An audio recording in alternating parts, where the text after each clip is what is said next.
Hello, hello. What is going on, beautiful people? Welcome back. It's your boy Blue Games, and we in this thing, baby. Yes, sir. Yeah. Rest, what's up, man? Just Yarn, welcome to the stream. Flying Dutchman, flying through. What's up, man? Good to see you. Alfie, what's up? Welcome back. Captain Geo, Joel Hayes, MTF Delta. Good morning. Hope you're having a great day. Also, we'll be getting started here very, very shortly. What's going on, man? What's happening with you? Happy Tuesday, it is. It's a new month. It's October now. Can you freaking believe it's already October? That's crazy, man. But let me just really quickly, I'm getting some things set up in the background. We will be flying from Miami to Haiti today. And if you would like to join us, we will be on the VATSIM network. Go ahead and load in on X-Plane 11 at Miami International. We are at gate Delta 40. Should be about an hour and a half flight. Flying a Boeing 737-800 Blue Arrow livery. You know, the beautiful drip paint of that Blue Arrow Royal Family Comfort. You know what I'm talking about. Stupid enemy, what's up, man? Good to see you. El Bapino from France. He always brings the cheese. Always depending on you to bring the cheese. You know how it is, man. Bringing a queso.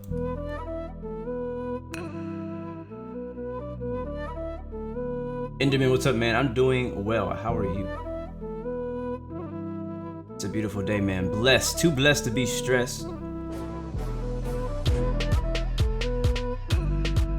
Can't complain. What am I doing right now? I'm trying to figure out something. All right, here we go. All right, cool. All right, I'm now logged in on VATSIM. I should be. And boom, I need somebody to subscribe or subscribe or follow so I can figure out if my notifications are working. I don't know. I tried to reset them up, about a week or two ago. My whole OBS decided to crap itself and basically had to completely start over with that whole system.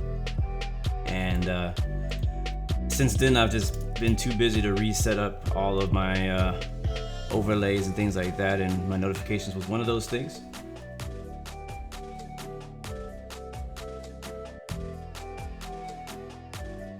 So, but yeah, here, beautiful. You know I love this livery. Oh, she's sexy though, isn't she? Look at her. That white and blue, rise above. That's what we believe in. November 116 Bravo. But today our call sign is Blue 116. Yes, sir. DL Film, what's up, man? Welcome as well. All right, let's go ahead and get inside of here and let's just get this aircraft started. We will have a special guest joining us today here very shortly. And he'll be calling in on Discord here very soon. But while we're waiting for him, we'll just go ahead and get everything set up because it takes me like a freaking half hour to get these things going. So we'll start off, connect the GPU, set the chocks. And we're not going to be using any air stairs because we are in gate configuration today. So we do need to open up the doors. Let me know though, guys, if you are having any sound issues, any stream problems. I need to know that information now before we get too far into the stream. Those issues always seem to be pretty unpredictable, you know what I'm saying? Alright, so we got the ground crew and all that stuff loading up the aircraft. We got the ground services up, we got the chocks on, we got the GPU plugged in. Now we can go ahead and get that battery turned on, as well as the external power connected. Going through some window heat. We don't fog up the windows. So in today's stream, we'll be talking about a lot of stuff. A lot of stuff has happened since we last were together. There's some new information on Microsoft Flight Simulator 2020, as you guys like to call it, as well as some new information on X-Plane Mobile, and some new information on Infinite Flight updates. So lots of things to talk about in the Flight Simulator world. And I also really do want to talk a lot about the future of flight simulation coming up in the next year. And I don't know, man, we're flying out to the Caribbean today. Whenever we fly out to like some tropical places, I just gotta wear the shades. I just had to do them. I'm just feeling like, you know what I'm saying? I'm just in that, it's getting this mood. I'm just wanna rock the shades, and today's one of those days. Yes, sir, we are live on Twitch as well. What up, Dash Airlines? Good to see you, man. I've seen you on Instagram. I love your screenshots. Thank you for coming by, my man. I live in Houston, Texas, Central Time Zone.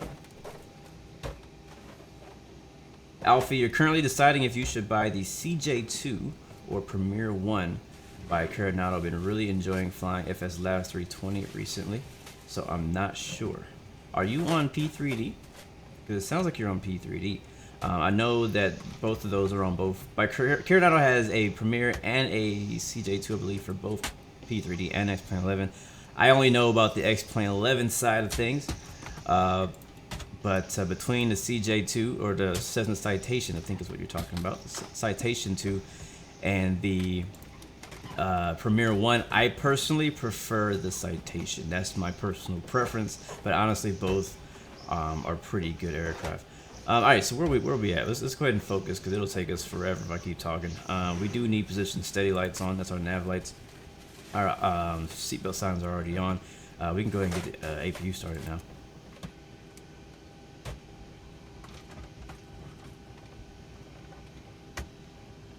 Yeah, Aviation Flyer, we'll be talking about it here in a bit once we get airborne.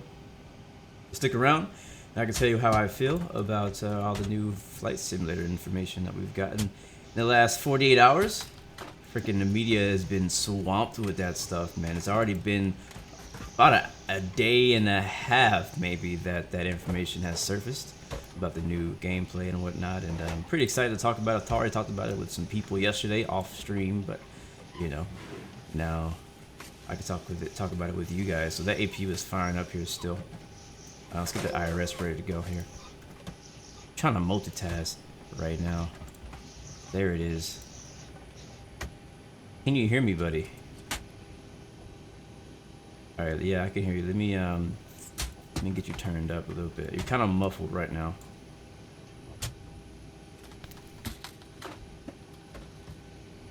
Yeah, you're like really muffled.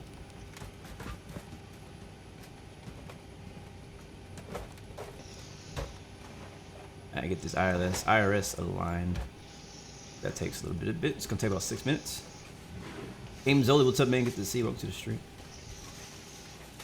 You still sound like you're like being smuggled in a pillow. If you need to, you can call from your phone if it's better, whichever works better for you. But I assume you're using your new headset, I guess. Get it figured out. Alright, yeah, I can't even understand what you're saying. Alright, Miami, you wanna get our charts ready? DJ Anders, I just farted. Yes, sure I did. Let's go with that. I'm talking to Captain Geo. He's on Discord. He's trying to get his audio situation figured out so we can chat during his flight.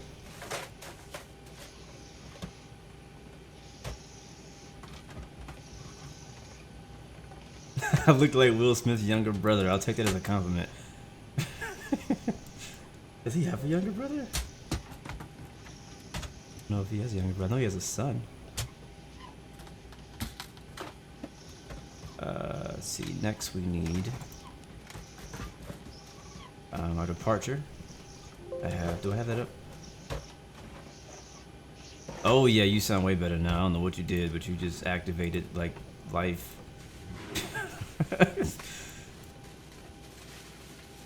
Thank you, Cousin Star. Appreciate it, bro. I'm in a 737-800 today.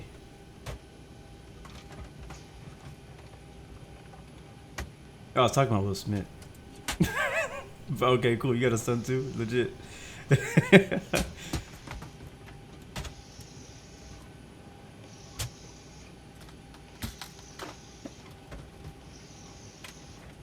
Okay, alright, cool. Thanks for the warning. So you guys, in case you guys hear any cartoon sounds in the background, he does have his son watching TV, I guess, in the back, so it is what it is. Baby Shark, oh god, that's gonna be stuck in everybody's head. Bro, that song has been stuck in my head since it came out.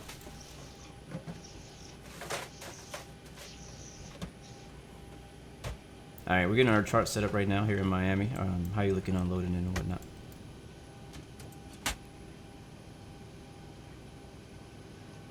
Yeah, Delta 40. Alright, cool. Let me go ahead and get you in stream. Alright, say hello to all the Blue Arrow family. Hey, what's going on, guys? This is Giovanni. We're about to do a special flight for you guys going down to my hometown, Haiti, my country. Yes, sir. You know, how do you call it? Amazon. If you guys listen to that song from Black Data, Amazon, yeah. Yeah, so you're Down and from listen to it. Haiti, yeah. Yep, born and raised. Moved here when I was 15 years old.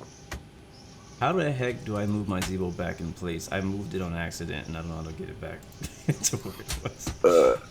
Just there you go. Go back to your right. Alright, okay. It's just No, moving the stand, but it's not moving the actual, like, it's almost like it popped out. Is there an X? Can I X out of this somehow? Can I? Is like just pop? Try to grab it from the side and see.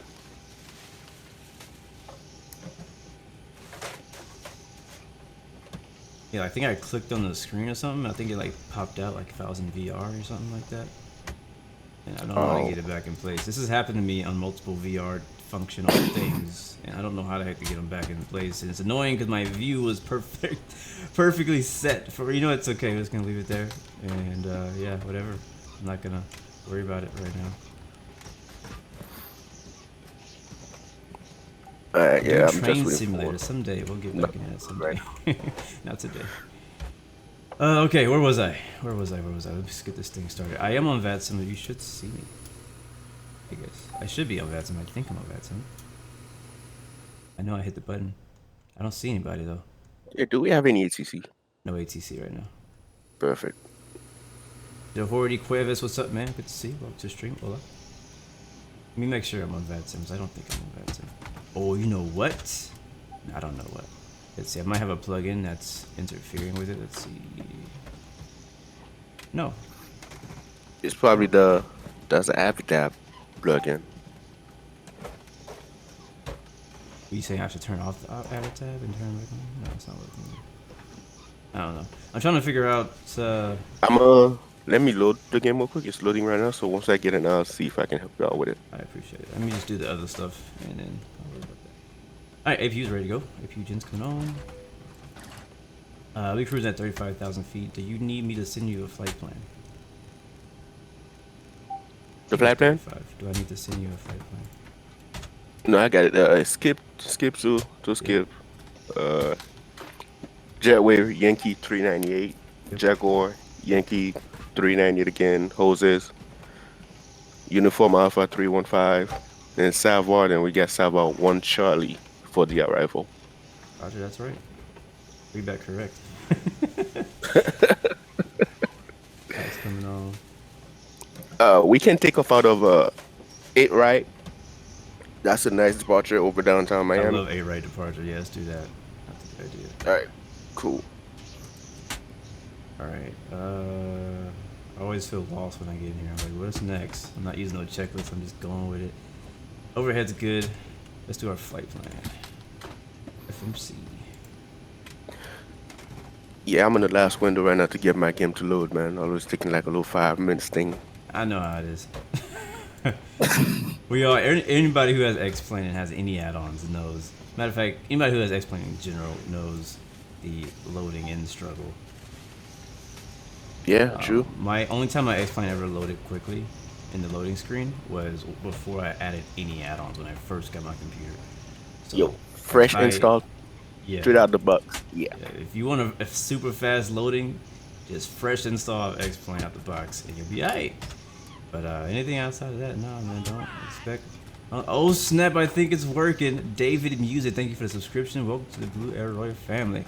Finally got those notifications back. I'm sorry for the last like 100 people that subbed because I didn't get none of y'all notifications. I need to just go through my email and be like, hey, thank you for you, thank you for you, thanks for you. You know what I mean? Like, Zalman, we're flying to Haiti today, which is Giovanni, aka Captain Gio's hometown.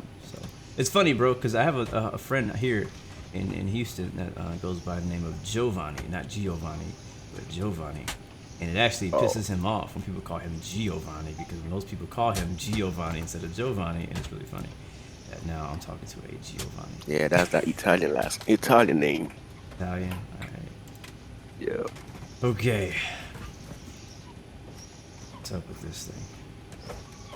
Oh, Zellman asks if it is shared copy. No, Zellman, it's not shared copy. I'd love to, but I don't have the what you got it. Yeah, it's not shared copy. That'd be legit. Matter of fact, I cannot wait for Fly Jason. I know they take forever with shared that copy thing. come out, man. They take it forever. I know everybody waiting for Microsoft Flight 2020. Yeah. Crazy Kid, what's up, man? Magnus, it's good to see you as well.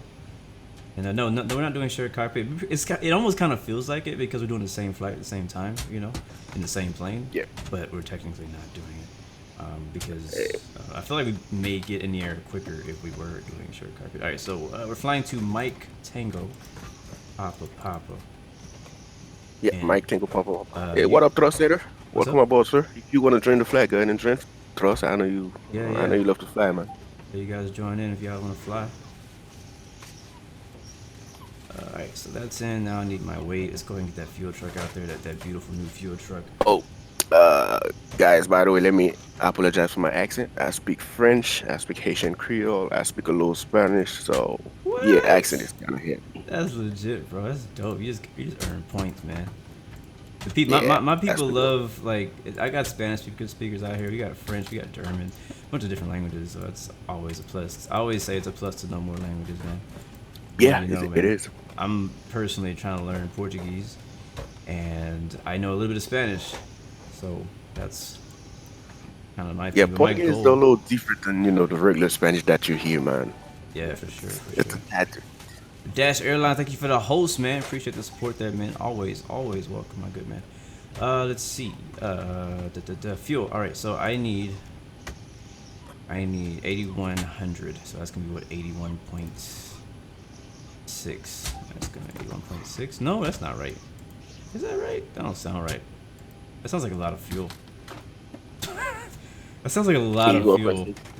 I need 8,100. So actually are you 8.16. Okay, I'm tripping. Are you doing pounds or? I'm doing kilograms. Let me clear that. It's actually supposed to be 8.16. It always confuses me the way that they. That's kilo. Kilos. You're doing a kilo, right? Kilos. All right, so that should, I believe, start loading us. Right. Oh, I gotta call a fuel truck too. Okay. We'll take a look at him. I love this guy out here. Or girl. I don't know what he or she is, but I love it that he or she is there. Striking the pose, man. I love it. Oh man, it brought me so much joy last time we flew Zebo. They gave me still in game, man. I don't know what's going on with X-Plane today. The first snow flight in Norway with X and Bar looks good. Cool, man. That's dope. I did a flight in France like last week, and it was definitely an X environmental effect, but it made all the ground look white and snowy, but it didn't look right. So I don't know if that was actually X environmental snow effect on the ground or if it was some kind of bug. But I didn't like it. But I know the X environmental does have like a snow effect. All right, so next we got fuel being loaded now. We'll wait to do our weight and balance. When we do that, we'll go straight to the flight plan. Start with departure. We depart runway 08, right? Something with an S departure. Skips 2 departure, and it's gonna be skip transition, so no transition in the FMC. Activate that. Execute. Back to give me just 1 second. I'm just gonna start explaining again, because I know when you start explaining, you cannot be doing a whole lot of different stuff at the same time. Yeah. Yankee 398 for the airway, and continue from that to Joses or Hoses, however they say that. The O. Okay, there we go. S.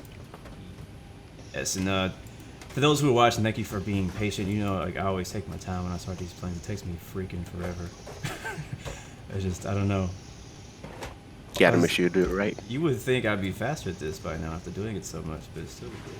Oh. Maybe I'd be fast with the checklist. I don't think so. No, with the Zebo, I got my own flow with the Zebo. Yeah. Are you guys hearing him like loud enough? Do I need to turn him up? Let me listen to my I think I'm pretty loud. Unless I yeah. do. Oh Yeah, yeah, you're very loud, actually. Yeah, this headset is working nice. I love it. All right, let me turn it down a little bit. Hey, you sound like you in me. Like Jesus. Listening to the. I'm listening to it like I like to have them level, but you like, I don't know. Like, your voice is like. It's a Logitech headset, man. Don't blame me. Sounds good though. It sounds good. Is this the new headset you just got? Yeah, yo, I just opened the door to grab something out the car, and I saw the buck sitting in front of my door, man. I'm like, whoa. Yo, that's a beautiful day, man. What Beautiful do day we when you got get a here? package at the door and it's something you actually want and it's not bills. Man, We have Sava 1 Charlie. So which Logitech headset are you using? And I know this is basically your first time using it like right now, but what's your first impression of it? yeah. ILS 10 sound good? The G432. It's a G432 I'm using. G42? 432. 432. All right. Hey, does ILS Yankee 10 sound good? You flew out there before. It's my first time, so I'm not sure which one. It's gonna be RNAV. RNAV Yankee 10. Yeah. Okay. RNAV 10? Because I don't think the ILS system we have down there works. Because what we do, you might, if it is bad weather out there, like a little foggy, you're gonna bring it down to at least 1,600 feet when you're gonna go over the port, and by the time you come in, you're gonna see the runway. Because whenever I'm flying out there, I never do the no ILS. I just do straight RNAV.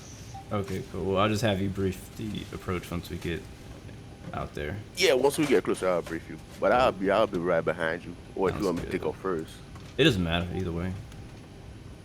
All right, cool. What are you using for? I'll probably have you lead the way, honestly, since I mean it's your hometown. I think you should take lead. The only thing about the airport down there, it's a bag taxi because we only have one runway. All right, so we have to space out then. All right, no problem. Yeah, space out maybe about 5 minutes out. 5 minutes. Word. All right, yeah, I'll look at that. I haven't even looked at the chart yet for that yet. I don't have that even plugged in or nothing. So we'll make it work. It'll be fun. It's gonna be fun. I'm looking forward to it. What was I doing? All right, I was looking to. Actually, I was looking for the arrival because I want to try to figure if I need Capoy transition or what. I think Capoy is what we want. IFMG. Hola, amigo, ¿qué tal? Hola, amigo, ¿qué tal? The IFMG, bro, he been stepping that Spanish game up, bro, with these Spanish girls. So he said he was on a FaceTime call or a Snapchat call with like 2 Spanish girls at the same time. I'm like, what you doing over there? Like, who you? What's happening? I thought it was just one girl you were trying to impress. Now you brought a whole family. Like, what's going on, IFMG? Welcome, though. Good to see you. Bienvenido. I always mix my freaking Spanish with Portuguese. Like, so sometimes if I don't pronounce things right, it's probably because I'm speaking Portuguese. Yep. All right, let's see. Let's take a look at our flight plan. We should be done. Yep, looks good to me. Are we loaded? Oh, he's Yep, not field yet. trip I'm is not done. loaded yet. Just still reading my scenery files. Oh, he says 3 Spanish girls and 3 Spanish girls. It's the girl and 2 of her friends. Bro, you need to share the love. Not for me, but some people in here want some Latin women. So, taking all of them yourself. no, Alright, no bueno, amigo, no bueno. Alright, ground weight, reserves, we're gonna say 1.0. Always take 2. Never know, man. Never know. I say 1.0, but it's not like I usually actually have more. Like, it's not a real number, honestly. I just make it up. Oh, by the way, you got the latest Zebo? Nope. Which version are Bro, you I ain't never got the latest Zebo. Zebo update too much. I can't keep up. I just used the last one that worked for me last time, and when I hear something cool came out, then I update. So last time I update was for the fuel truck. I ain't updated since then. What? You're missing out, man. And then I also heard like a couple days later they released an update, and then it was all broken. I was like, this is exactly why I don't just update this thing every freaking time. Oh. But has anything changed though? Because I mean, I ain't really in the loop with that. I don't think so, but I'm on Oh, the so just latest. like- I gave up on checking what he's updating on that. Yeah. So I just go ahead and grab whatever I need to grab. Hell yeah. The Yeah, I next just one come remember. out, Go ahead. Yeah, if the latest one come out, I just go ahead and drag and drop. Call it a day. If it's buggy, I revert back. Okay. Yeah, I ain't trying to deal with that headache. X-Plane already gives me enough freaking problems to deal with Zebo giving us issues, so I let the rest of the world use the latest version. If it's stable, then I'll touch it. All right, cruising 350, right? That's what I said. 350. I got 37. 37? I feel like I might have 37 too. Yeah, 37 is actually what it's supposed to be. I'm gonna 37 close to next 17. We pretty much got the same flat plan. Yeah, you use Simbrief, I assume. I'm not trying to touch my laptop right now. It's taking a sweet time to load my game. I don't know why. That's the first. Sweet time. And our gravity is 24.1. Trims be 4.10. Wow, that is a low V1, VR, and V2. 118. That's something that is not right. Does that sound low to you? What? VR 118? Oh yeah, that's kind of low. What did I do wrong? You should have run the 130s, 140s. Yeah, my V2 is 133, but my VR is 118. Yeah, it sounds, that's low. That sounds a little sketch right now. I don't know if I trust that. What did I do wrong? Pug Lord, what's up, man? Minty Aviation, welcome to the stream as well. Check your, what's your cost index, 17? What up? Check your zero for your weight. How do I get back to that? I forgot. Tags, menu. No, go on the first, that button right there on the first left. Init ref? Nope. Yeah. Oh, there it is. Perfect. Yeah, I got ground weight 111.9. Zero fuel weight is 103.7. Reserves 1.0. Cost index 15. Trip cruise altitude 37,000. Transition 18. Oh, you got your stuff at kilo. I always write out in pounds. Yeah, I got mine in kilo. Yeah. I just did that because of there's a reason I did it. I don't know what it was, but I don't know. We'll just go with it, and if we crash, we crash. That's content. Don't say that. Don't say that. Don't say that. Have I set my weight up properly? I assume I've done nothing different than I usually do. So we're just gonna move on, because I would like to fly today. We can't crash. We're gonna have to drag it in. Bro, if anything happens, we're gonna freaking ditch this thing in the Caribbean somewhere and go on vacation. That's what's gonna happen, and they'll never find us. All right, Avitab Airport. Let's see. We got Miami. We got Miami departure. We need our Haitian friends over here. Mike Tango Papa. Let's go ahead and get those charts. We got ATC online? No, I was just saying. I got the departure chart. Is what I actually meant.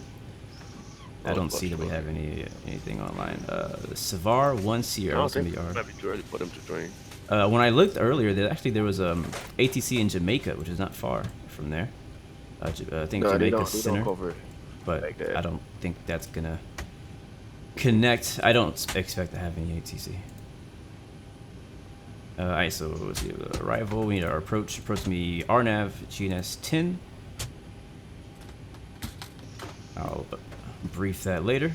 And then for our actual airport chart, which, by the way, if you guys do decide to fly with us today, there is free scenery for this airport on the org.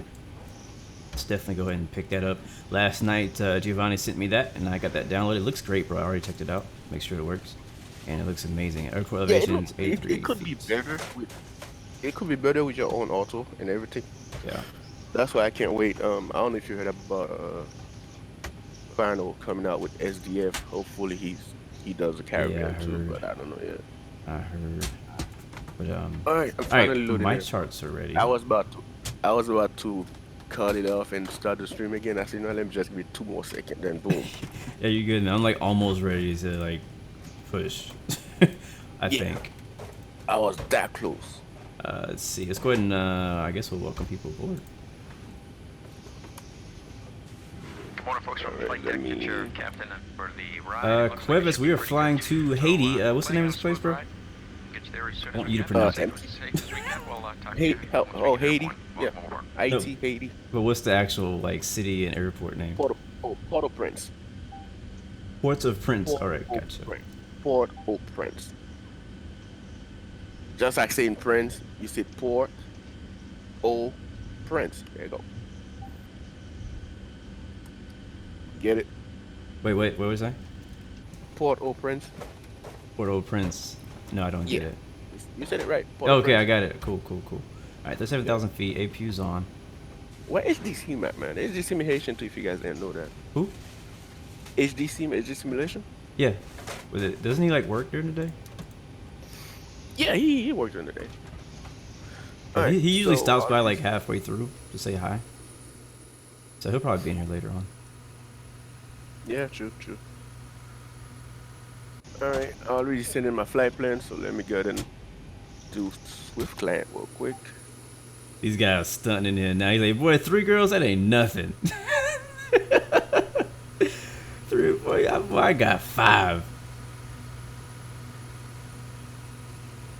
Yes, sir, that Blue Games delivery. Ay, ay, ay. Oy vey. Gustoso. Oh, you got that X involved. I got Access Guy. Yeah, Active Sky. I almost used Active Sky today. I try to bounce between Active Sky and Ultra Weather. Sometimes it's really hard for me to decide which one to use, but we'll try out X Enviro today. Let me make sure. All right, so let me know when you get on, because I want to see if I am actually on VATSIM or not, because I don't feel that I actually am seeing anyone. I'm looking on Project Fly and I see a bunch of people Yeah, I see it. at the airport, but I don't feel like I see myself. If you look over that statics aircraft right over you, I'm right next to it. Thank you, Chris, for the follow. Welcome to the Blue Arrow family. So you say you're where? You're on the other side of the ramp? But you coming in as an American to me because I don't have no. There's no VATSIM Blue. Oh, I see somebody over there now. Okay, we're on. Cool. Yeah, I got a deal with American Airlines that they let me use their gates and their livery online. Sounds good. All right, let me get going here. It's gonna take me about 5 minutes to set this Riz, baby up, man. thank you for the Twitch sub. Thank you so much for that, buddy. I'm so glad we finally got the notification back on because I felt bad. Like I feel like I was disrespecting you guys who actually do hit the sub button, and I haven't been thanking you guys. So thank you so much for anybody who subbed in the last 2 weeks. Matter of fact, feel free to go back and do it again, so I can give you recognition because that's Miami in the background. So what you see here is Nimbus Studios Miami International Airport. This is for sale. This is payware on the X-Plane store, and out there in the background you'll see the skyline of Miami, the city of Miami, and that's done by Drzwicki, however you say it. He does a lot of city XP. He does a really good job as well. Hey. And yeah, what's up? Blue. Yeah. I have a question. Huh? Okay, my sound does not come out from my screen. It's coming out of my headset now, which is weird. I was trying to see if there was I can change it from my computer. Probably gonna have to go in settings. Probably, yeah. So there's no way I like to hear that plane sounds in my ear for a good hour and a half. Uh-huh. Yeah, I'll switch in a minute. All right. Okay, so for your EFB, did you get it in place? EFB. What's an EFB? Your tablet. Oh, I don't know. I forgot. Actually, I honestly completely forgot about it. Hold on, I'm just pre-planning. Ground to cockpit. All right, yeah, I'm here. Call me through the menu when you are ready. So what? How do I get it back in place? You gotta go inside the plane. Go back in the cockpit. I'm in the cockpit.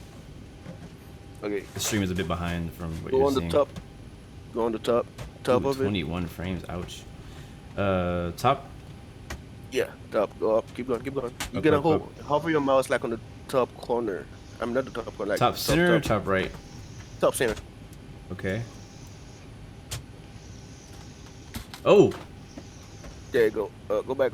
When you give it that, there, drag it. go back. Oh, there it is. Thank you. Appreciate that. I didn't know I can move this around. That's cool. Yeah, there you go. Yes, right there. There's so much I don't know about Zevo. There's so much. All right, we got Captain KMIA. JV, what's up, man? Welcome as well.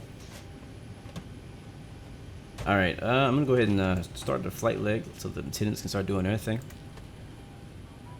and we'll shut the doors.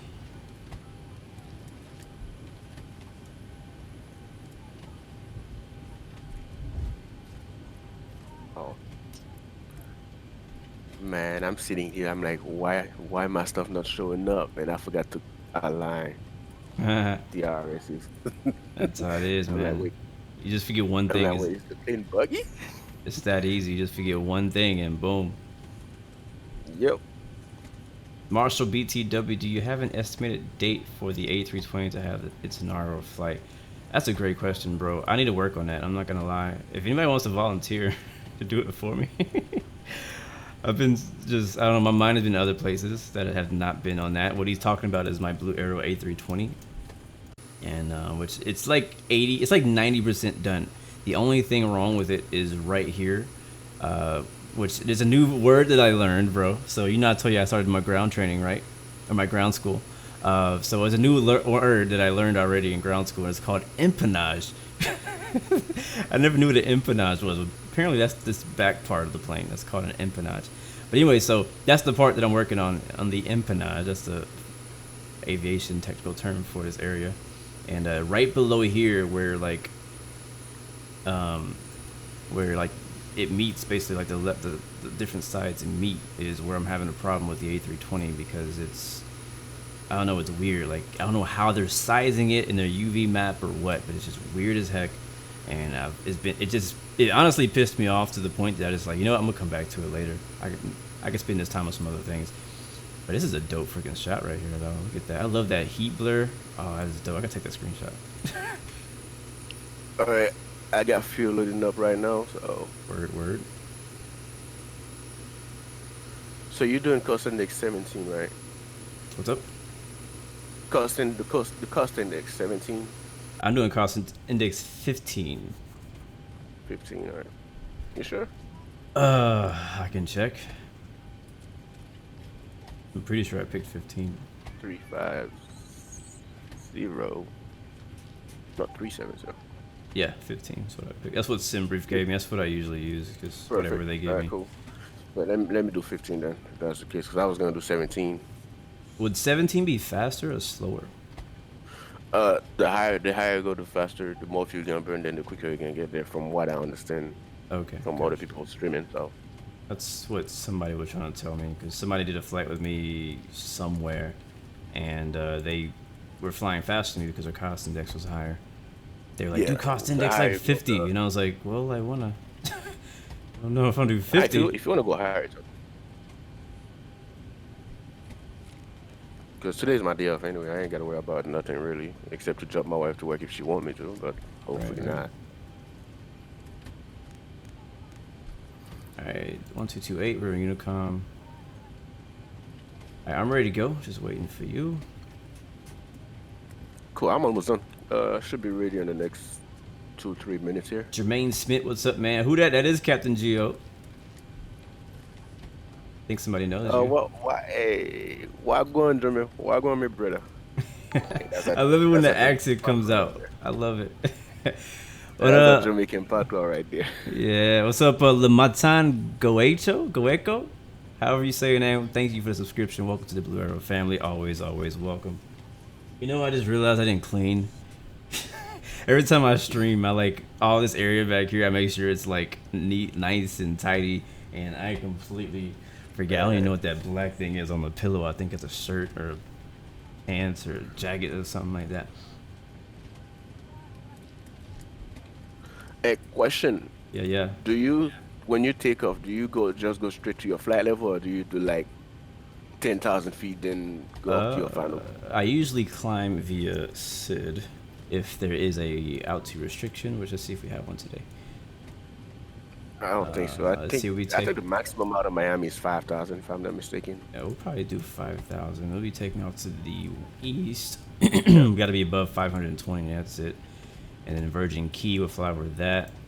And no, there's no top altitude out here, so I'll probably just do 5,000, and then go up to cruise level. And then usually I go from 5,000 to 18, and then the cruise. And I don't really stop at those altitudes. I just preset those so that I can do other things. You know what I'm saying? So I can like do the gear, do whatever it is, get the autopilot all figured out, and then once I'm good, I'll go ahead and continue my climb. That's the way I usually do it. I mean, obviously I could just do straight to cruise. That works too. So either way is fine. Either way is fine, man. Oh, you know what? I gotta figure it out. It's just the people, the Zebo people inside the plane tugging in my ears, but everything else come out from the TV, which is cool. All right. Yeah, it's pretty cool. All right, let me enter the departure. Alfie decided to buy the Citation 2, installing it now. Will we ever see a blue livery? I was supposed to make a blue livery for the Citation, like when that came out, and it just didn't happen. It's just so many planes that I have, and I don't have enough time to make liveries for every single one of them. But I would love to have a Blue Arrow livery for the Citation, as well as the Premiere and a bunch of other stuff. You good, bro? Are you good for me to go ahead and start pushing back here? It's up to you. If you want to start push back, that's fine. I'm just putting my flat plane in right now. All right, come on, push I back. should be ready in the next 2 minutes. I know you're burning your fuel. I mean, you're still on APU, right? Yeah, I'm on yeah, APU right now. Did I disconnect the GPU? Let's go ahead and do that. All right, GPU disconnected. Fuel truck is gone. I'm gonna go ahead and call better pushback. We're gonna request that pushback. We'll have them come on out. Yeah, I'm about to do the Ground same. to cockpit. Tow is driving up. Raul 159er, what's up, man? Good to see you. Welcome to the stream. I'm doing well. Hope you are too. Aviation Flyer, to get your studying in, bro. Thanks for stopping by and saying hi. Always welcome, bro. Alright, I'm turning the beacon light on. That's gonna activate the flight attendants to do their thing. And turn some panel lighting up top. We should be good on weather. Matter of fact, speaking of weather, let me get the ATIS and stuff. Verify arm door, standby for all call.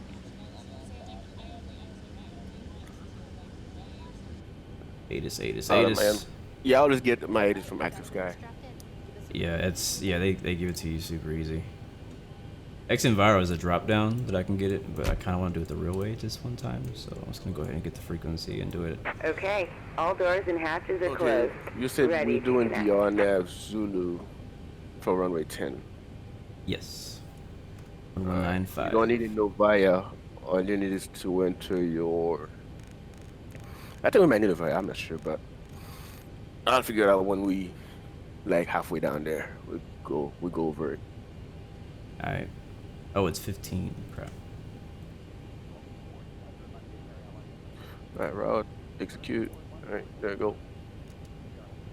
All right, I'm good to go, man. Good to go. Let me call better pushback. Bird.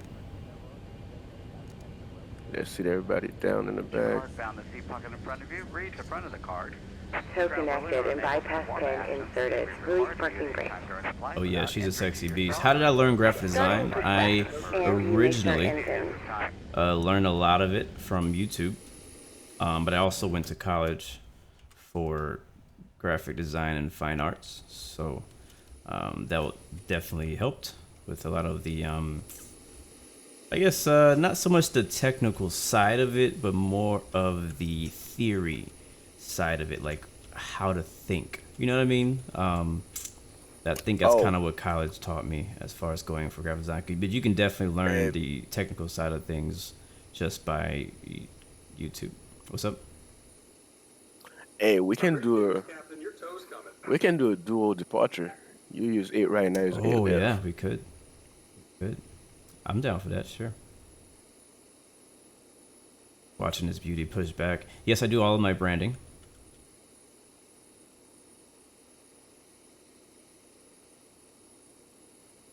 This was about to be fun. I forgot to start on my APU, then there come the tour guy. APU started right about now. Jesus Christ. Yeah, I see you pushing back. Oh, this thing looks so good. I don't even want to start the engines yet. I just want to watch it. Go in reverse.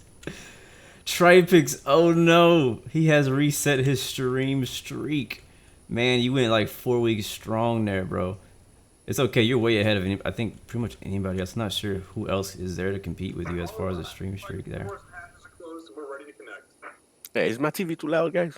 I can hear it just a little bit. It's a little bit loud. All right, put it down a tad. All right, cool. I bring it down because I actually found my 42-inch screen. Matan, how do I pronounce your name, bro? Give me like a nickname for you, because I would love to say your name. I just don't know how to say it. But appreciate that you said awesome on the props for doing the branding. Appreciate that, man. Glad you guys like it. All right. Operation complete. Go ahead and set the parking brake. Parking brake is set. We do only have 4 tons. Disconnecting tow. Stand by. We got 4,000 kilograms of. That's 4,000 pounds on each engine. That should be plenty. All right, so it's time for engine starts. Go and turn the packs off. Tow's connected. Bypass. Isolation You guys is already still hear it? off. Yeah, I can still hear it a little bit. And then, You still hear it? Yeah, I still hear it. Here comes the pushback. Here comes the pushback. Castrator, man. Castrator is loud as hell. Freaking castrator.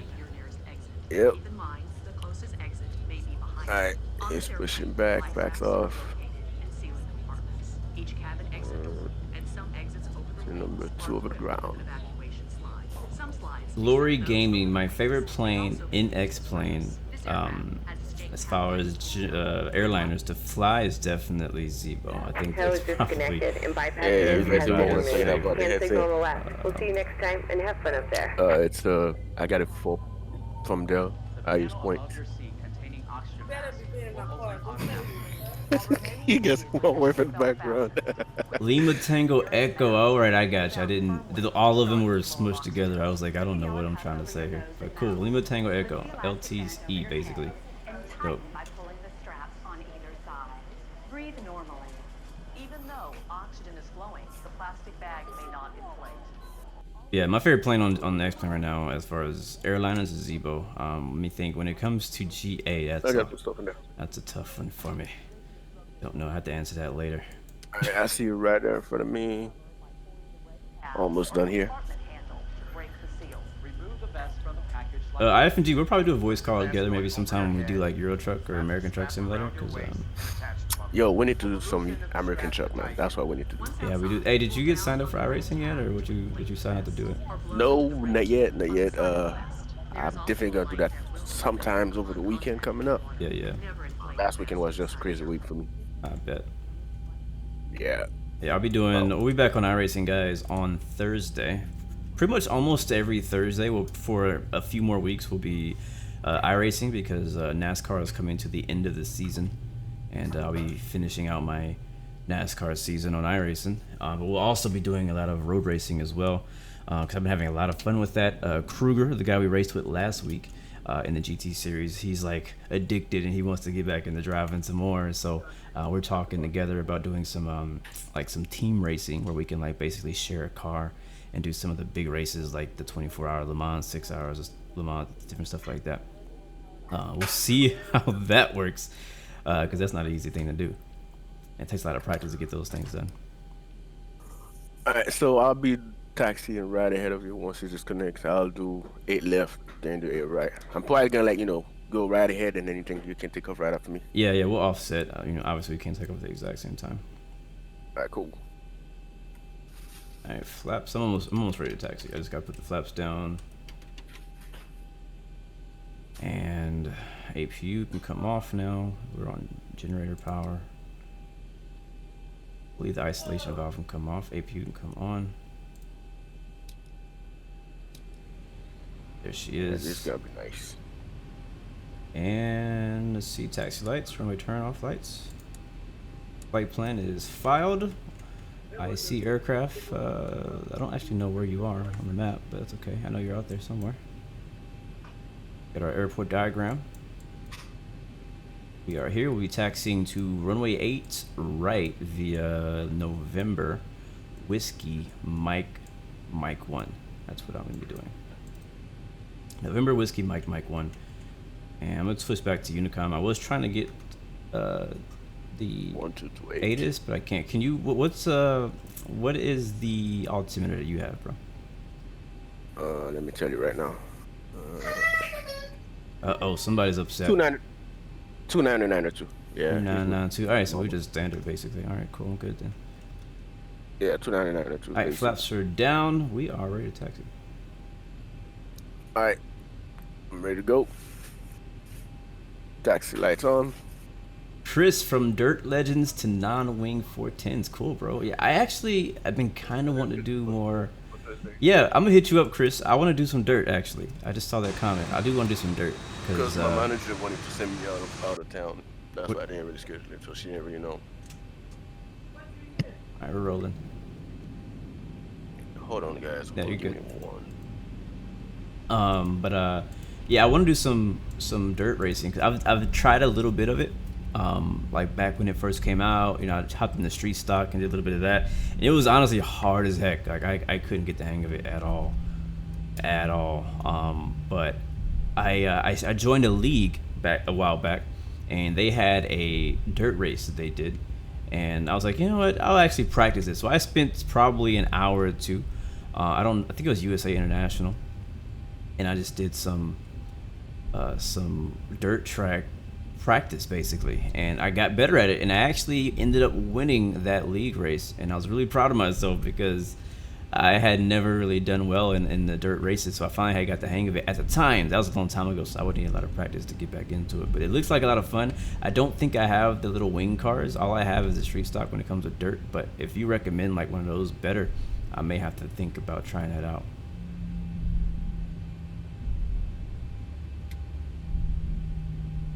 Oh, you're good, bro.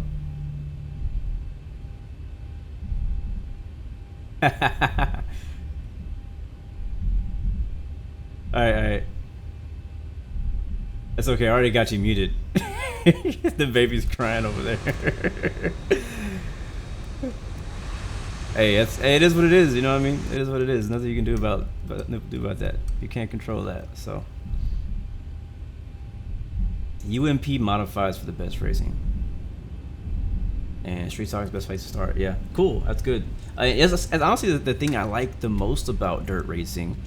And even it got me interested in doing dirt rally, not on iRacing, but I have a Dirt 2.0. I bought that on Steam as well, and that's rally racing. That's the first ever rally racing game I've ever played. And the thing that is really cool is how it all depends on throttle control, and it really takes, like, you really have to drive, and there's some kind of gnat in here. Really have to drive the car with the throttle, like not as much with the wheels you would think you would need to.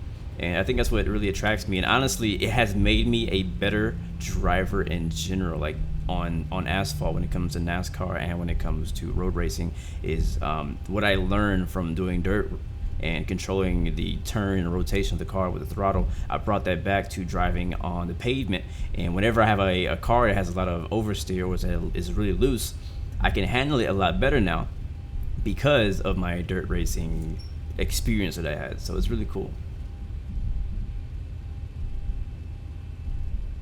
I forgot to put my V2 speed. What's up?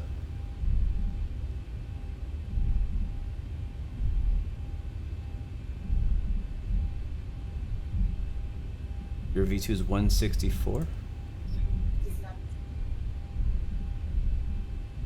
we're gonna hold short here. Are you ahead of me still?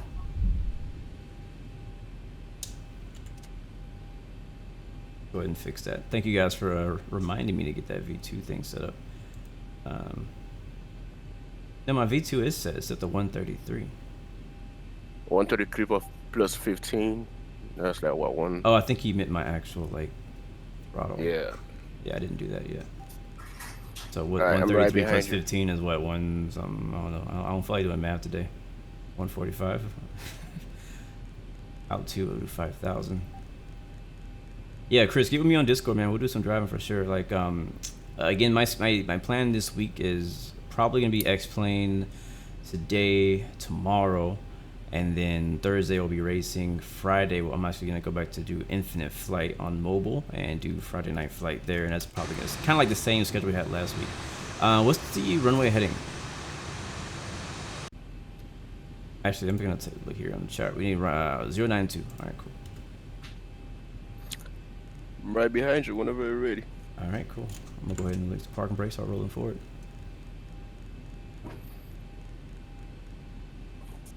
You're a trainer for FSC, a trainee. Oh, were you the one who just joined? The guy who ZK? Is that you? Yeah, that's you. Okay, cool. I didn't realize. I didn't put that together. Diago Costa, welcome, my friend. Thank you for the follow. 096, putting that in the heading as we're rolling slowly to the runway. Runway 0. I already forgot what I had to put. 096, 92. All right, here we go. All right, let's get these lights on. We'll prepare the cabin for departure. And strobes on. Okay, the cabin is secured. Have a good flight. Alright, we're gonna have some good talks here, so I'm gonna go ahead and go sterile cockpit. And I'm gonna get in the air, and then we got plenty of time to talk. Got an hour and a half en route, something like that. Alright, so we're gonna be taking 08 right. There's nobody on final. And then he's gonna be taking 08 left. So we'll be doing a simultaneous departure here. We'll do offset, he'll take off first. And then as I see him rolling, I'll start rolling. And then we'll make a beautiful departure over Miami and the Keys. It's gonna be really nice. Looking forward to it. All right, we're lined up as best as I'm gonna get right now. Yeah, I'm gonna once I hit 1,000 feet, I'm gonna straight on autopilot because I want to sit downtown area. Oh yeah, I feel you. Yeah, I'm gonna be on autopilot pretty quick too, because I wouldn't actually look. I wouldn't look at the window. Yep. I think about, like, in real life, I feel like that'd be a big struggle for me, is flying the plane and not looking at the view. You know what I mean? That's gonna be tough for me. That's when the airbus comes into play, man. The airbus, you just, you know, set it and forget about it. Yeah, for sure. But that Nimbus Miami though, it's pretty good though. Yeah, it's pretty good. It's pretty good. Except that you have it with just whiskey downtown and Nimbus all together. Yeah, that's a frame heater right there. Oh yeah, that's my friend's been eating up right now for sure. All right, let me know when you are rolling. All right, and then recalled. I'll get Check. going. Okay, I'm about to roll out. 40%. Right, holding the brakes. Yes, it's alive. Do like military. All right, here we go. You should see me rolling soon.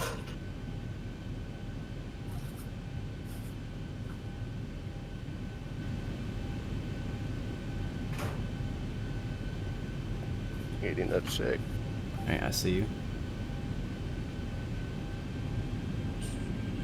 I'm all over the runway. You're all over the runway. All right, that's pretty enough space. Here we go. V1, rotate. All right. Yeah, we did the right runway. You got a cross run coming up, 60 knot on your left. Thank you very much. 80 knots. 80 knots cross check. V1, rotate. There's V1 and it rotates. Positive rate. Positive rate. You're up.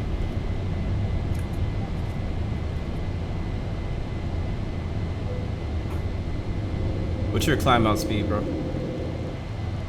400. My climb out, I'm on a V now. Oh, okay. I guess I'll Yeah. try that. All right, I'm out. I'm at 1,000 feet now. Where the heck is my VNAV button? There it is. Hell no. I'm like, where the heck is my VNAV button? It's not the right time to You gotta ask. set up your autopilot. Damn it, boy. All right, I'm good. I'm on the autopilot now. Oh yeah, look at that. Look at her. Look at the city of Miami. Dimitri, what's up, man? All right, let's go take a look at this. Somebody come take a look at this. Yeah, that's gorgeous already.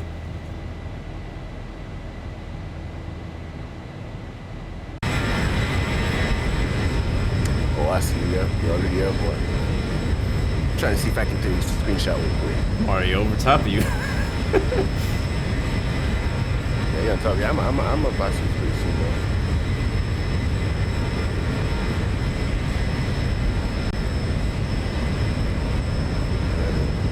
Go up to 18,000. Oh, we're in IMC right now.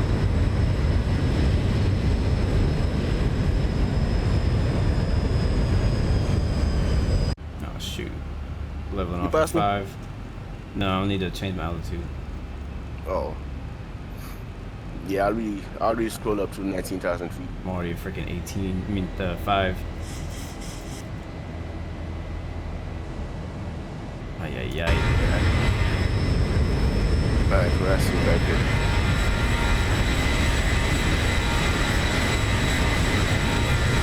Yo, downtown is nice.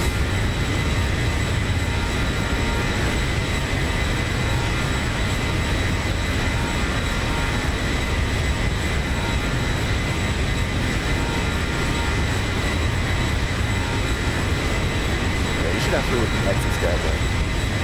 Yep. No, I said you should have flew with Access Guy for the weather. It's pretty nice. Said the active sky looks nice right now. Yeah. Ooh, flaps hadn't come up already. I already forgot about that.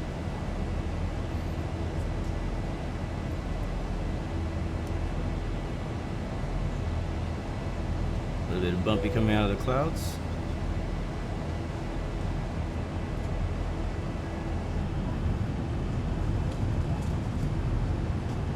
Yeah, this should be a nice flight. Oh, it's gonna be a real nice flight. I think these clouds are coming from. There's a small little. There's a few storms to the. Yeah, we're cloud storm here off the coast. For your safety, it's important to remain seated with your seatbelt securely fastened anytime the seatbelt sign is on. Even if the sign is off, 10,000 please feet. keep your seatbelt It's fastened coming in up. case we experience unexpected rough air. Also remember to use caution when open. Okay, we're past 10,000. Lights coming off.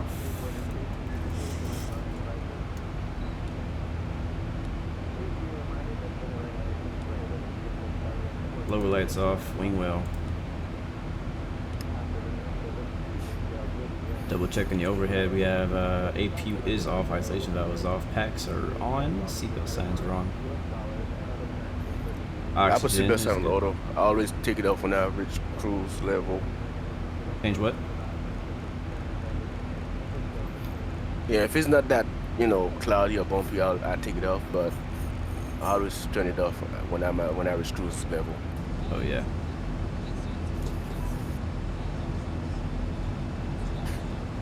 Yeah, it's true, Chris. That's crazy though. You just joined somebody and now they're shutting down. That's one of the things I wanted to talk about today as well. Was somebody was closing down its doors, which is crazy because I've been using somebody for a pretty long time.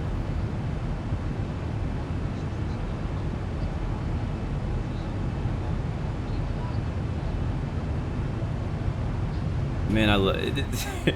XMVR will be showing off, bro. I'll tell you. XMVR will be showing off.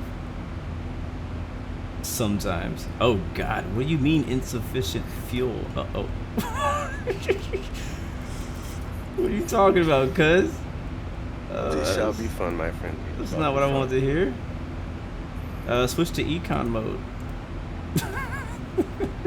Press the green button. I'm going over to final cruise 370. Yeah, I'm already climbing past 20,000.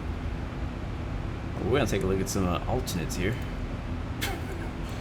Might have to land in Havana, not Havana, in Cuba. I really want to go to Haiti though, cause I did Ortho 4XP for the entire island, Haiti and Dominican Republic, last night. Hey, what kind of engine you running, boy? What do you mean? You way up there. maybe that's why you like. Cause I'm heavy as hell. Jesus. Where you at? Am I ahead of you or behind you? You right on top of me, man. I mean, no homo, but you right up there. I don't see you. Oh, I see you now. Yeah, I see you down there. Yeah, I'm clapping now pretty soon. You said VNAV. I hit VNAV. That thing just went up like a rocket. VNAV and LNAV? I was on LNAV at first. So I had LNAV armed because I usually take off with LNAV and then I do vertical speed for takeoff and then I switch to flight change. No, I have a whole different process that I do. I usually personally don't go into VNAV until over 10,000 feet when I usually hit VNAV. When I personally do it.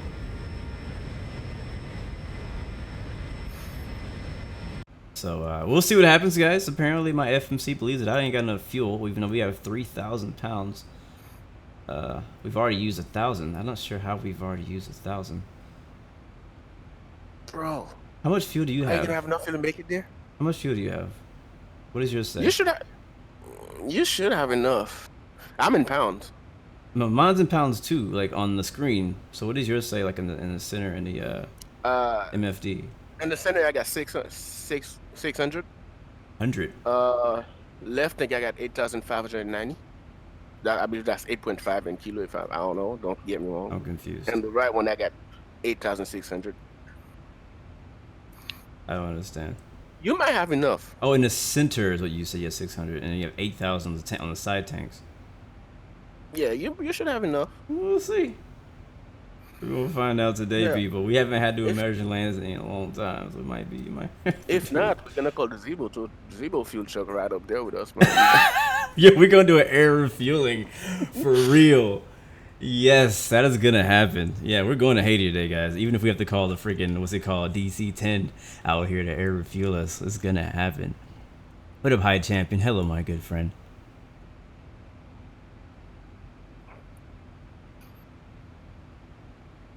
Alright, let me do Mach .80. Oh, not yet.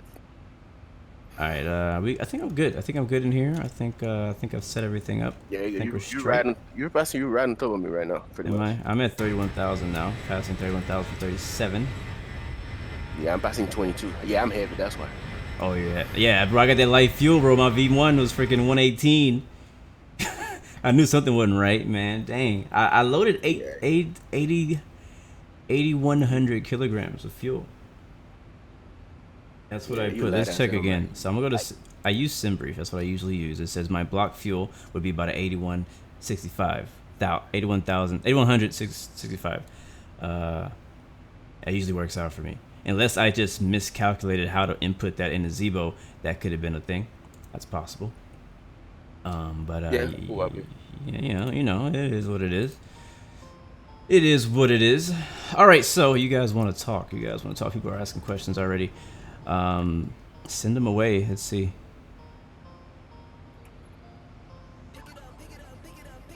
Chris, you're a noob coming from FSX years ago. Haven't touched a flight sim apart from OWL2 and DCS. Bro, we need to talk, man. You play DCS and you play iRacing. We need to be friends. We need to be friends. We're gonna talk on Discord later for sure. But anyways, wow, that was a weird thing. Whoa, okay, having some glitching happening. Not sure what's causing it. My game just stuttered, but I think we're all right. What I was gonna say was, if I could remember what I was gonna say. Oh, you do video editing too? Yeah, bro, we need to talk. We have a lot in common already. We have a lot in common. Oh yeah, welcome to X-Plan. That's what I was gonna say, Chris. And I did see that you joined my FS Economy group. Again, I can talk to you more about all that stuff once when the stream is over and I have some time to talk on Discord. I can explain to you what our operation looks like. Most of our operation is based out of California within the Pilot Edge coverage area. All of our airports are untowered, besides two, but we don't technically own them, we rent them. So Modesto is a towered airport in real life, but on Pilot Edge it's untowered. And I also have my home airport now that I rent a gate at, which is KDWH, where I hope to do my training. And I have that airport, and it is also a Class Delta. So you can, on Discord, you can see the entire map of where all of our FBOs are. I'm still working on getting all the links on that map so you can go straight to FS Economy from there.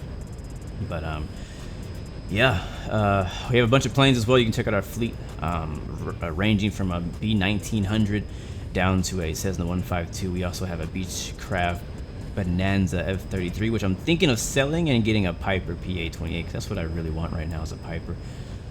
I don't really want the Bonanza anymore. EV-55, I don't know what that is. I don't know if you are very familiar with FS Economy, but it's not as easy to get aircraft on FS Economy as it was on SimBuddy, so you can't just be like, hey, I want this plane, and boom, just have it. Like, you gotta have the money to buy that thing. If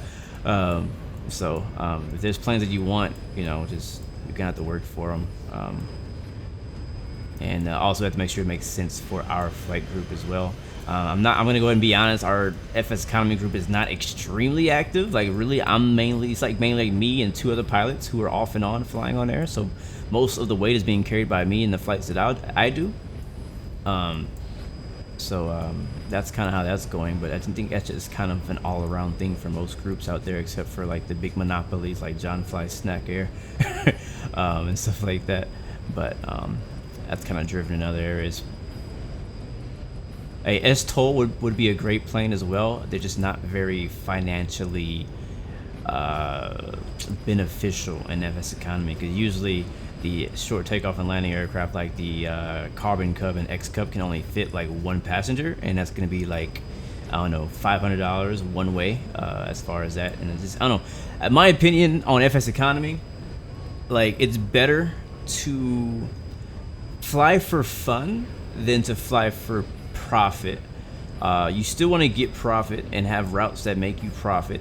That way you can make money and buy FBOs, buy aircraft, and buy supplies and things like that.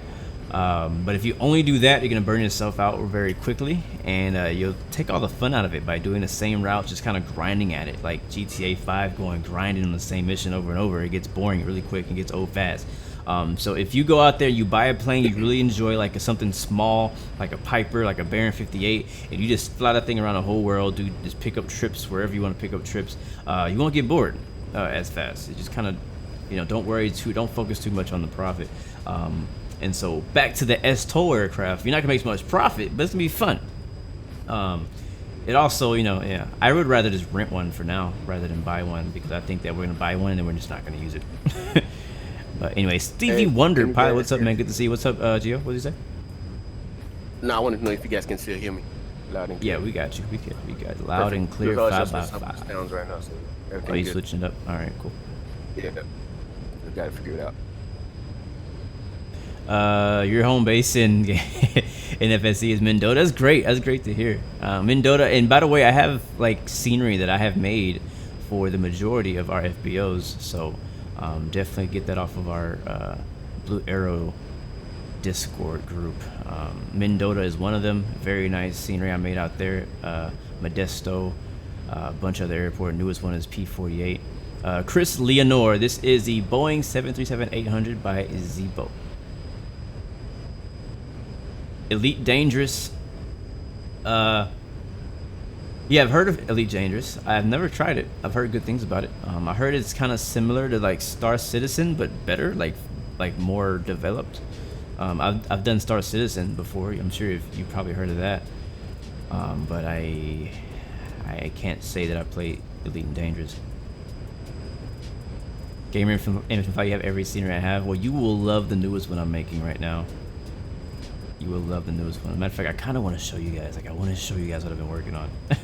I do. So, are you guys ready for Microsoft Flight 2020? Yes. Let's talk about that, guys. Let's talk about Microsoft Flight Simulator. I still don't like calling it 2020, bro. I just don't. But I know that's what most people call it. But let's talk about the new gen Microsoft Flight Simulator. So me and you, we talked about it a little bit yesterday on the phone. Yeah, we talked about it a little bit yesterday. But man, this freaking game, bro. Matter of fact, let's get past that. I think this is old news now. This happened a day ago, over 24 hours ago. Everybody's seen the screenshots of the new Microsoft Flight Simulator. Let's talk about the future of flight sim in general. We're actually level right now. I'm gonna turn that seatbelt signs off so we can talk. But let's talk about the future, bro. Of how do you think this is gonna affect X-Plane 11 and P3D and Aerofly and all the other competitors? Telling me or the audience? I'm talking to you. I'm talking to everybody, but I'm talking to you because you're here. Oh. Well, right off the bat, I think they're gonna forget about P3D and FSX. They both gonna be dead. Because the only sim right now, people that will talk about is Microsoft Flight 2020. Because when you look at it, you can see all the screenshot, and they have actual people that went out there on a secret mission and tell you, yeah, the way you see it in the preview or the first video they released, that's how it actually looks like. That's what it looks like. Yep. But my only question is, I was discussing that yesterday with XP on his stream. We were all talking about it. What kind of computer would you need to run that thing? Because it's gonna be accessible by console, I don't think it's gonna be that heavy, to be honest. In order for something to be on console, it can't be that heavy, as far as PC specs and whatnot. Like I know it looks amazing, it looks great, but most of it is using internet connection. Like most of what we're seeing is using a connection, like a cloud type of connection. So most of that, I think the only thing that's really going to be come down to computer specs are the downloaded stuff, like the actual plane. I mean, even the downloading, it's gonna be what you call it, your internet. You gotta have a decent speed to download it. I agree. I think that's the spec right there that we have to think about is what type of internet connection you need to have, because not everybody has great internet. The great thing about X-Plane P3D is that they work very well offline. They look just like you want it to look. Like nothing is streamed, you know what I mean? So it's all gonna be the same online as it would be if you were playing offline, because that's not a factor. But with Microsoft Flight Simulator making this very heavily dependent on streaming information and data to your computer, how is that going to work depending on people's Wi-Fi all around the world? And but also you got to keep that in mind. We got to worry about the scenery makers as well. So now we won't have to worry about downloading no auto file, no tiles, because everything gonna be generated via a cloud. Yep, so now those people that has to make city sceneries like Juice Rescue, Short Final. So what they gonna do with them? Are they gonna bring them in or? Yeah, really quick, I'm gonna come back to that, but I want to see what the people are saying in the chat. Stevie Wonder is talking about VR. I did see in the videos that came out yesterday that VR is not going to be supported on release, and that was confirmed. So then they said they want to do, but wow, did I make that? Sorry, I'm flying over some scenery I didn't know I had. That looks freaking amazing. All right, sorry, I got distracted. I get distracted so easily. Bahamas right now. Yeah, I believe this is the Bahamas. But VR. So what do you say? I might have to go into right on top because I'm right behind you, man. Are you? I'm going up 1,000 feet. Oh, I see.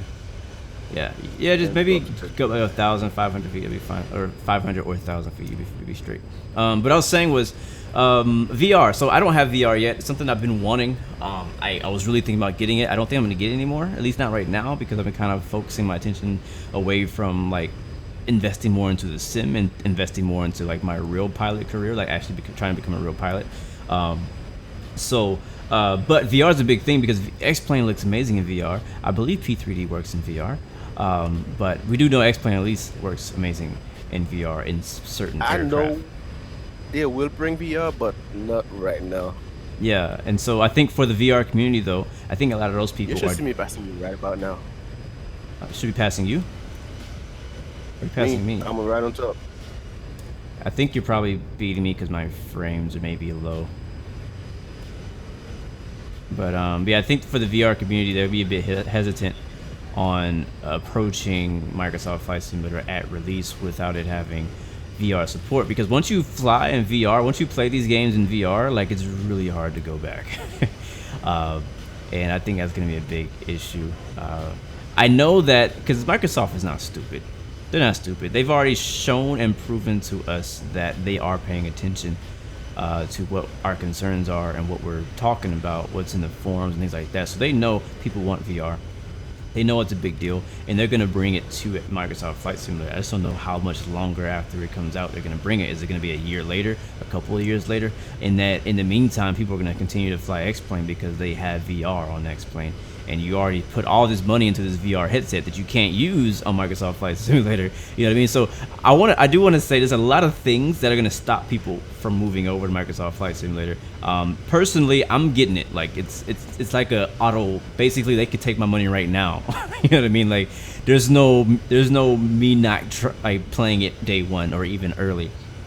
But I believe a lot of people are going to be wanting to wait. They're going to be like, all right, let me wait this out. Let me see how it runs on people's computers. There's going to be a lot of things that we don't know about, a lot of bugs, a lot of weaknesses, a lot of downfalls in Microsoft Flight Simulator is going to have. A lot of things they're going to lack that we don't know of right now, because right now we're just going, our jaws are just dropping at And Gamer Infinite Flight, please wait. We're gonna be talking about X-Plane Mobile here soon, but we're talking about Microsoft Flight Simulator right now.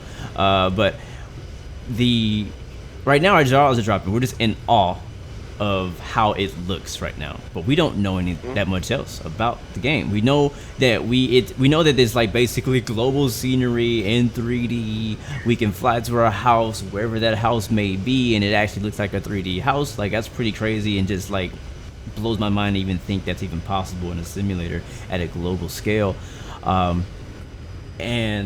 Alfie, bro, thank you for the donation. I just saw that. I don't know why that notification didn't pop up, but appreciate it. What do you say?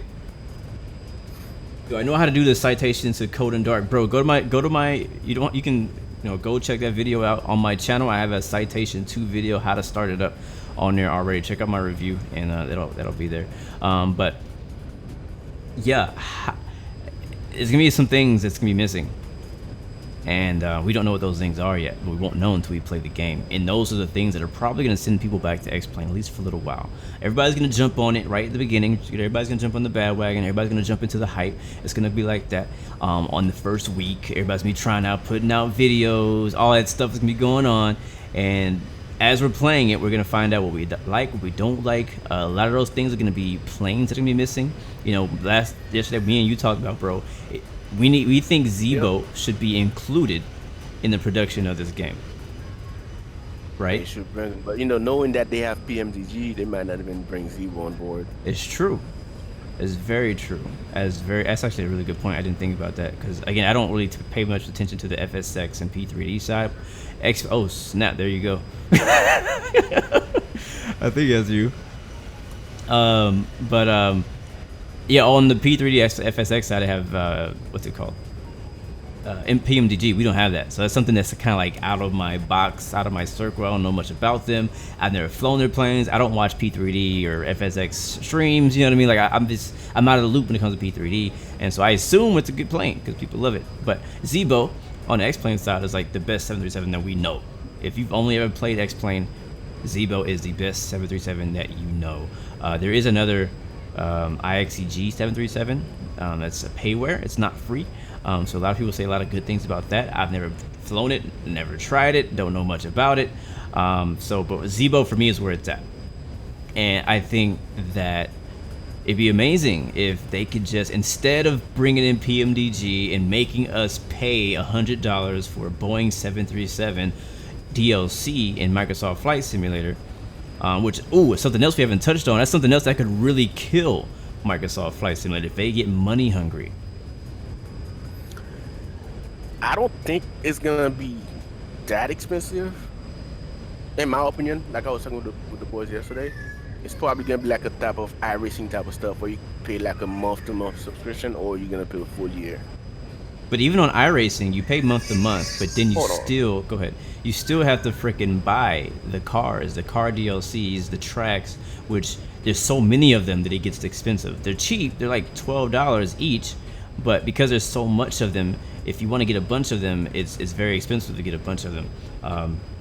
But racing is a whole kind of different story. But so what I worry about is that if Microsoft Flight Simulator comes out and it's a subscription-based system, and it's like, I don't know, $10, $12 a month, I'm just throwing out a random number, and then you got to pay $100 for freaking PMD 737, another $100 for the Quality Wing 787. You got to pay another $100 for something else, because that's right now in P3D, that's right around how much those things cost. And that's something that's gonna definitely, for me personally, it's gonna push me away from Microsoft Flight Simulator. If I'm like, okay, it looks amazing, we got probably one good airliner, we have a bunch of decent general aviation planes, everything outside of that's gonna be payware, and the payware is all freaking high priced, that's gonna push me away. For real. Alfie's saying that apparently they confirmed it's a one-time payment. I'm not sure where you saw that. Have you heard anything about that? Yeah, I want to know where you get that too, because I don't think it's gonna be one-time payment. I think the base gonna be around maybe $80 to get the base game. I mean the base simulator. That sounds a lot. I ain't gonna lie, for a base game, $80. One time. So I mean the only thing I'm worried about, what your internet bill gonna look like, because sounds like a commercial. Sounds like a commercial you're always gonna want to license. play online. Yeah, for sure. But the thing is, the online is gonna be probably based off of Xbox Live because it is Xbox. Yeah, Xbox. Yeah, they said they're gonna have it on the Pass, on the Xbox Pass. That's where it comes to my mind. It's probably not gonna be that much every month to pay for the subscription. Right. Yeah. Because I know the full year pass about what, $60, I believe. The free pass is $60. Don't get me wrong. Don't quote me on it. I don't have Xbox. I have PS4, so I was never an Xbox guy.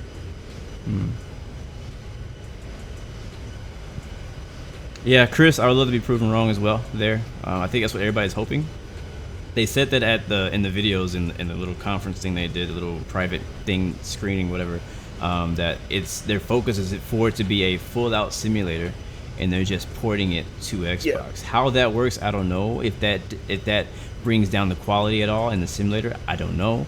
I think people, even though they said it's supposed to be a full simulator, and it shouldn't have an issue with the whole porting thing, I think we still just kind of need to see it to believe it almost. You know what I mean? Like it's almost as if X-Plane 11 was like, hey, so we're gonna be on PS4 next year. Which, I mean, think about it though. They're bringing X-Plane, and I'm kind of jumping a little far ahead because I'm not ready to talk mobile yet, but they're bringing basically the entire X-Plane simulator into mobile, which iPhones, Androids, things like that. So why wouldn't they be able to bring that to console? Is a console not as strong as a mobile phone? And the same with Microsoft Flight Simulator. Like, instead of them going mobile, they're going console. So they're bringing the same simulator to console. I wonder if the console versions will be missing any features. Like, what's gonna be the difference? I know that right around the time that I believe that Microsoft Flight Simulator is gonna come out, the new Xbox system is gonna be coming out too. What's it called? Some random name. I can't remember what it was. But next year that also is coming out.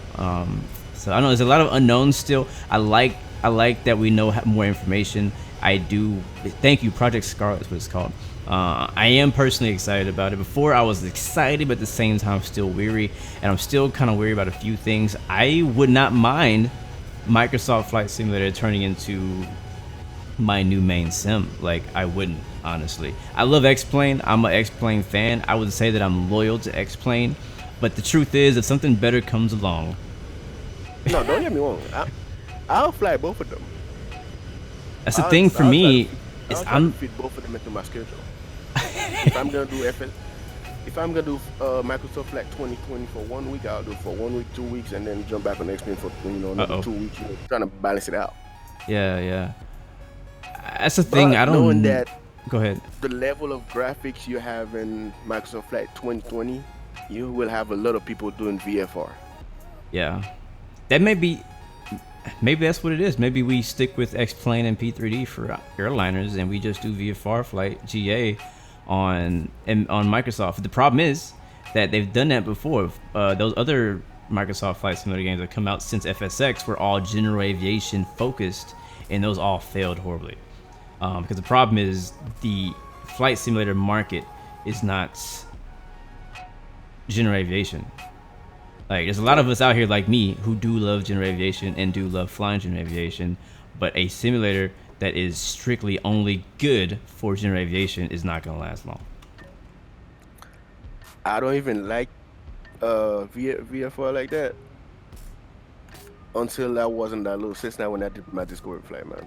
Bro, I tell you, I'm gonna come back to that here in just a second, because I love what you said there. XP, what's up, bro? Welcome to the stream. Oh yeah, man. Snap. We're gonna have to get you on here as well sometime soon, man. But yeah, the boy Gio, if you guys just joined us, I am chilling on the 800. Welcome, my brother. On the 737-800 Blue Air Royal family in the building. It's your boy Captain Giovanni is here, making things a little bit more interesting. We're talking about Microsoft Flight Simulator today. Also, we will be talking about X-Plane Mobile here in a little bit, as well as some other things coming out. We'll talk a little bit about Infinite Flight, maybe talk a little bit more about racing, and answer any of you other guys' questions. It's kind of complicated. Some people always ask, how do you get in a call with me on a stream? It's not really fair, to be honest with you. I pick and choose the people I want to be on my streams, and I'm very picky. So I can't promise that I could be like, hey, yeah, I'll bring you on the stream. Like, no, I can't. I don't promise that because I'm very picky. I like the sound. I like people who are mature, people who understand. Just like this morning, we playing this since yesterday. Yeah. And I got up at 7 a.m. this morning. Took a quick nap. I woke up exactly at 11 on the dot. He did. I'll text him, like, you awake? He's like, I just woke up. This was like 5 minutes before we started the stream. Flying X-plane on the toilet would be revolutionary. Yeah. What else about X? What about okay? So you talked about third-party developers. What's gonna happen with third-party? I don't want to talk about that because third parties are the thing that have really kept simulation alive, right? Like FSX. The only reason FSX is still around is because third-party scenery developers, third-party aircraft developers have kept that game alive for 15 freaking years. Same with P3D. X-Plane 11 would be nothing without its third-party developers. So Microsoft Flight Simulator is going to already be including a lot of things that we don't need anymore, like scenery. Scenery is going to be completely there for us now. And that means we don't really need scenery developers, right? But again, we haven't got our hands on this thing yet. Well, you might not need scenery for it, but by looking at the airport, like XP mentioned yesterday on his stream, you have the SAM plugin, you know, the AutoGate for the jet bridge. Yep. You're gonna need a third party to come in and animate those. Yeah. Yeah. It's gonna be. From what I heard, Vertical Sim was saying on XP stream yesterday. So far, it's only Aerosoft that got their hands into Microsoft Flight 2020. They haven't really contacted any. Yeah. Only freaking Aerosoft? That's disappointing. It's gotta be more. From my understanding, but don't quote me on it. We don't know yet what they're gonna do. But hey, I'd like to have Vertical Sim join their development team. You know, like he's pretty good with He's sceneries. really good, actually. He's really good. I think the more the better. The better. What he said something yesterday that kind of like, you know, hurt me a little bit. He said, from what everybody's saying about Microsoft Flight 2020, he's probably gonna do Tampa and then call it a day. Like he would not do scenery anymore. And we were like, no, you can't be doing that. Like, you know, that's the thing, bro.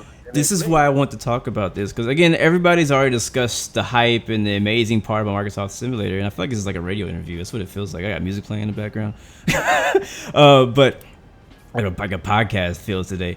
But yeah, like that's the thing. What about from now until Microsoft Flight Simulator comes out next year? Like after, like people like me, I'm just barely learning how to do 3D modeling. I'm currently in the process of making my first airport scenery with my own custom objects, and it looks amazing. But it's gonna be obsolete when Microsoft Simulator comes out, right? So what's the point of me picking up a second project? What's the point of any developer? Because it takes like years sometimes to create some of these airports at the detail these guys making it at. And what's the point of what's the point of spending all this time on creating for a platform that will be obsolete in 1 year? You know what I mean? Like, what's the point? And also, from what I heard, Microsoft was saying they're looking at maybe mid 2020 to release the game, to release the full simulator. Right. We may hit alpha by what, January maybe? No, mid 2020. I'll say probably looking at March or April, pretty much. That spring season around there. Gamer Infinite Flight, you're currently 3D modeling a plane. Pretty cool, man. I think when it comes to planes, I think the biggest space I see for development for third parties right now in MSFS is planes. That's the biggest place that I personally see. We know already they have a Cessna 172, they have a DR-42 or something like that. Then they have a TBM, and they have was that it? There's 4 planes, right? We know that Airbus is going to be coming because that was in the original trailer. There's some other planes that were in some later trailers, like some tail draggers and whatnot. Wasn't that the Neo A320? It looked like the A320 Neo, yes. But somebody in chat was saying they believe that was Aerosoft's A320. So we already know that sounds. But they need to bring Zebo on board, man. Right off the bat, they need to bring Zebo. Again, the big thing I worry about is it.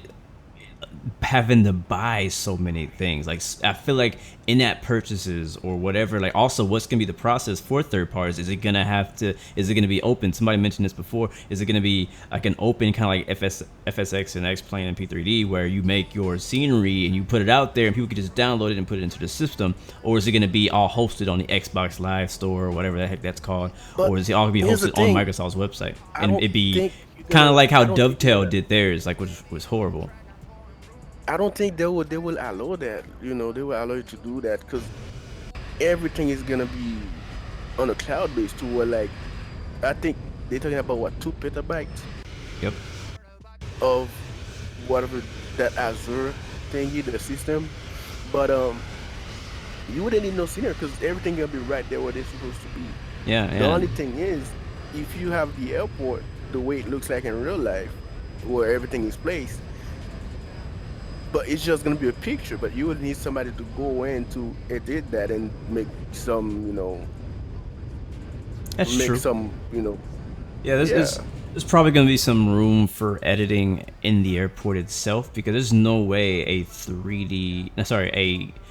a Bing generated 3D image of a terminal is going to be as interactive, I guess you could say, as a developer could make it. Like if you look at the scenery we have on X-Plane and on P3D and how the jetways are animated. P3D has animated people walking around. You got fuel trucks out there. You got, gate stuff happening, like all kind of things going on. And I don't think that Microsoft is going to include all that in the base game. To be honest with you, I wish X-Plane would bring animated people like coming in and out of the plane, man. That would be nice. That would be a nice feature to have. Yeah. I agree. There's been some developers who've made scenery that have the animated people walking around the ramp and inside, which I believe Nimbus did that in Chicago. I love it. That was like, oh, that blew my mind when I saw that. So just seeing that makes me assume that it's possible to do that around the ramp or with a plane. But I don't know if that functionality is completely there for X-Plane right now. Give me 1 second. I gotta go bring my son inside. He's on top of me right now. Yeah, no I'll problem. be right back. Alfie, in your opinion, senior developers are going to have to focus on airports. They will have to step up their game. Hope that PMDG and FS Labs, along with other big developers, offer a free upgrade. So that will be good. I agree, because a lot of people have already spent a lot of money on some of these PMDG and FS Labs aircraft in their FSX and P3D games. And it would be nice if they could give them some type of upgrade discount for buying again within Microsoft Flight Simulator, because it sucks. I hate buying the same plane twice. I absolutely hate it. I kind of doubt they're going to do that. I don't know them very well because I'm from X-Plane. I don't know much about those guys, those P3D developers. But yeah, I'm not sure. But I think a big area of unknown is how this transition is going to go with third-party developers. What are third-party developers going to be able to access? What is going to be needed? Like, what's going to be missing in the game that third parties can bring? Yeah, like animations. I don't know what Simple Rockets 2 is. Sorry, Gamer Infinite Flight. I'm hoping that some developers from the X-Plane side come as well, because I just feel like on the X-Plane side, the mindset behind development, or not the mindset, but like it's just cheaper, I've seen the prices on P3D and FSX like aircraft, and it's just crazy. I'm like, really, you paid that much for a freaking 737 in a game? You know what I mean? And X-Plane is kind of getting to that point too with the Flight Factor, Tolis, and all these guys, which are bringing very high quality aircraft, which I'm not saying they're not worth the money, but it's just getting expensive for people to have these really good quality aircraft. I guess we're gonna be okay on fuel. We got 2,000 kilograms still. Let's take a really quick update on that. We are 45 minutes away, guys, from Haiti. That's where we're headed out to right now. Porto Prince, I believe is what it's called. I believe we're pretty much halfway. We're flying out here with Captain Geo and the Boeing 737. If you just joined us, we're just talking about Microsoft Flight Simulator and the future of simulators in general. Will Microsoft Flight Simulator be the death of X-Plane and P3D, or will people stick around for a little bit longer? Will they? We don't know. Stevie Wonder Pilot's asking, I'm interested to see how big a market there is for a console flight sim right now. I guess anyone who's in it will have well-spec'd PCs and a bunch of peripherals. I agree. That's a good point to make, Stevie. The thing I believe, let me quickly answer Dash Airline. You asked us a few times, what do I think about flying a 1900 or a Saab 340 in one of my streams? I'm not against it. I think it'd be a good idea. I don't have a Saab 340 for FS Economy. I do have a 1900, and I may do that in a stream at some point. Pyraby, good to see you as well, man. Welcome to the stream. All right, back to Stevie's comment about how much interest is there going to be in the console community for a flight simulator. I will say this, because the majority of people who have subscribed to my channel, and like a lot of my channel's history comes from mobile flight simming, like Infinite Flight. That's where it all comes from. I give them all the credit because that's where a lot of my support has come from, and it still is now. So I thank you guys who've come from Infinite Flight and who still watch my videos even when I'm not streaming Infinite Flight. But knowing that for me, back when I got into Infinite Flight, which is a mobile flight simulator, the main reason that I joined Infinite Flight was because I did not have a computer or a PC that could handle X-Plane 11 to its full extent. Now, that being said, I believe there's a lot of people out there that really want to play X-Plane. They really want to play P3D with all these DLCs and things like that, but they don't have a computer. They can't afford a computer, but they just happen to have an Xbox. And I think all those people, which is going to be in the thousands, maybe hundreds of thousands on the console side, will definitely play this game. And so I think the market is definitely out there. I don't know if it's as big as the current flight simulator market as far as a die-hard people like us, but there's definitely a market out there for people who really want to get into flight simulators, but they don't have a computer, whether they're just too young, their parents won't get them one, or they just financially can't make it happen. So I believe that because just to get in the flight simulator, you got to have hardware. Like just to get on the X-Plane, you got to have a good PC. Like you can have a laptop, you can have an okay PC, but you're only going to enjoy X-Plane to a certain extent, and you're probably going to be upset because your frames are crap. So again, I think it's going to be a big deal in my opinion. Pyraby, one of your fans from Nigeria. Would you believe it? Yes, I would, but thank you, my friend, for coming all the way from Nigeria. Love to hear what you guys are watching from. I'm back, yo. Welcome back. Welcome back. We're just talking about is there a console market, or what the console market looks like for a flight simulator. Well, I don't know if my laptop's gonna be able to Microsoft Flight 2020. I don't know, bro. I've been always running X-Plane on a laptop. I never really have an actual PC. I think that Microsoft had to have thought about this, right? They had to. I mean, first of all, they want this to go on console. Second, they know, or they should know, what the limitations are for most people when it comes to flight simulators. What is that? That's specs. So why not bring you a simulator that looks better, flies better, feels better, is better, at less the cost as far as hardware? Why not? And I feel like I see what you mean. I mean, again, I'm speaking out my butt right now. But really, maybe. I mean, Orbex gonna be able to stay with, if let's say they don't do nothing with P3D or FSX, Orbex gonna try to like stay with X-Plane, but mostly nobody will buy sceneries for X-Plane. All they're gonna do, they already have Auto for XP. That's what they're gonna do. They're gonna generate their own tile of Auto. Yep. And what Microsoft is doing is kind of like it's saving them time from downloading Auto. They're just gonna bring everything out the bag for you. Yep. Like for example, we're flying to Haiti today, you guys, and I just last night spent an hour and a half, maybe 2. That's because I have good internet. Downloading scenery just for Haiti and Dominican Republic. And that's something that you won't have to worry about on Microsoft Flight Simulator. And also, Chris was mentioning that he bought his whole rig, all his hardware was specifically made so that he could play DCS and X-Plane. I'm the same way. When I built my PC, I built my PC with the mindset that I want to be able to play DCS World at high frames. I want to be able to play X-Plane at high frames. I want to be able to stream those things at the same time, you know. So you need a freaking NASA computer to do that right now. But I'm hoping that you can play on a laptop well with high frames. Yep. Microsoft Flight Simulator. You can play on a console. What's going on, Rest? Welcome aboard, man. Rest was happening, bro. one more thing, man. Yep. Let's switch it up a little bit. Let's talk about the weather. Talk about what? The weather. Oh, the weather. Oh, the weather. Oh, the weather. Yeah. Oh, the weather. Oh, the weather. Oh, French, my Creole, God. Accent. Ay.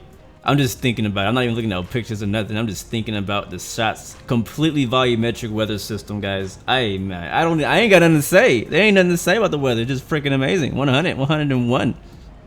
Like, bro, I don't know what to say about the weather, man. I'm just blown away. Like, clouds. It's crazy though. Think about this. Microsoft is bringing a weather system that neither P3D or X-Plane has been able to accomplish. Not even third-party developers.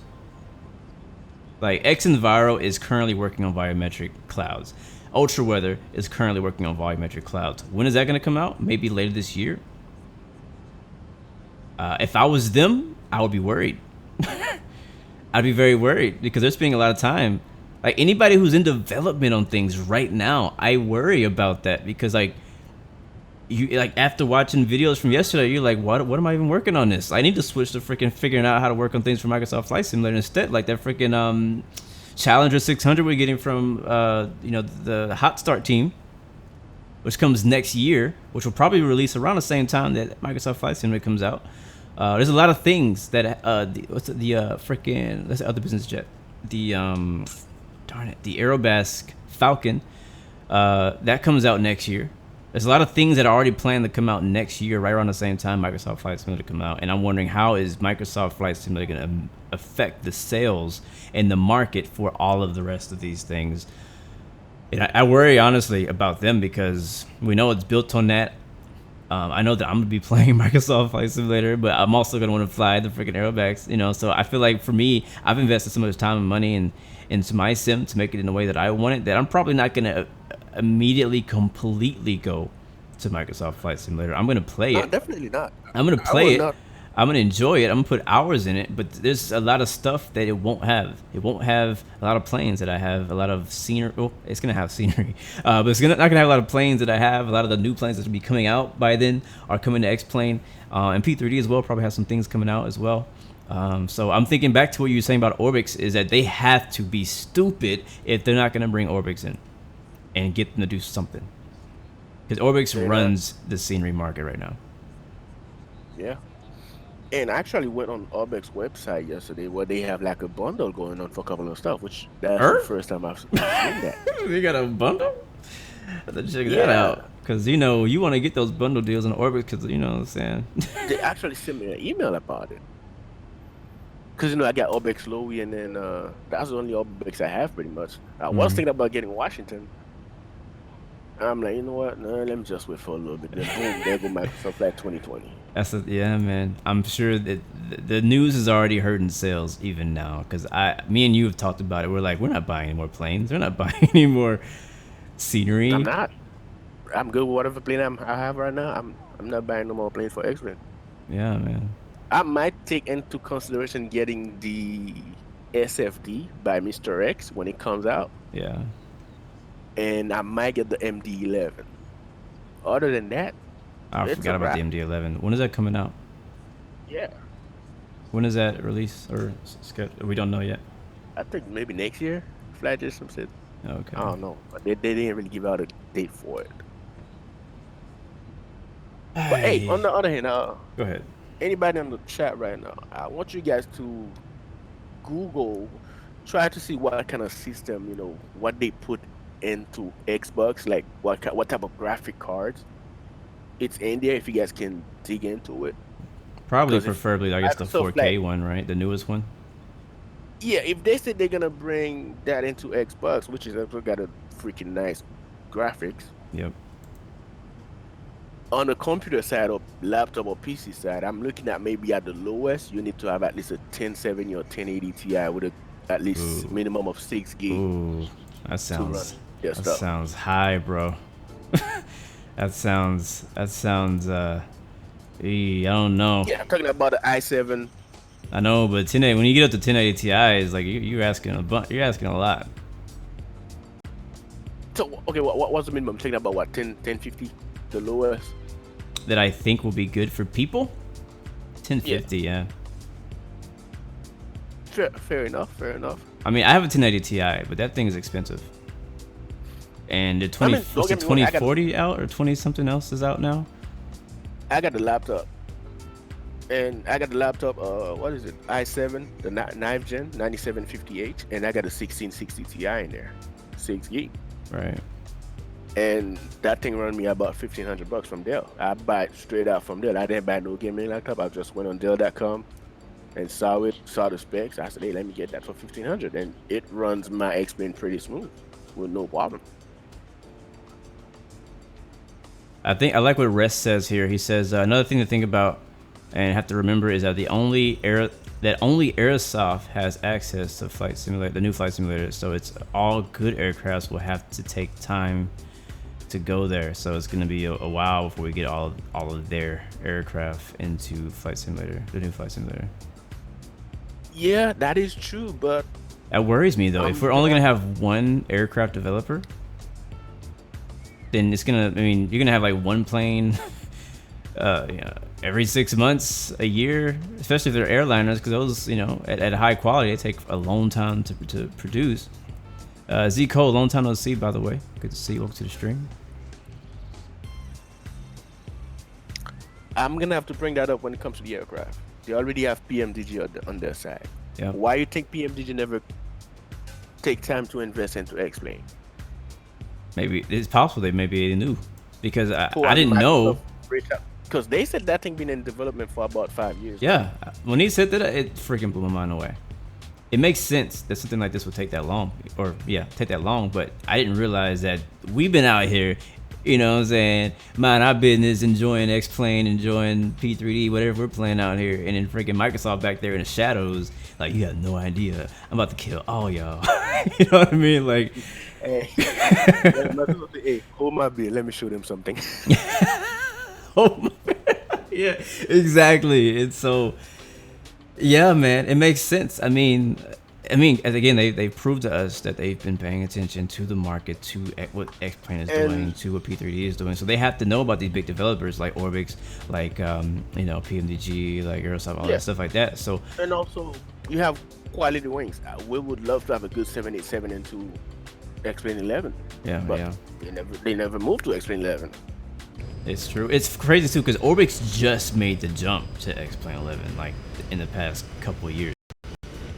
They were one of those people who were like, yeah, I don't really want to do it, even though people are gonna buy it.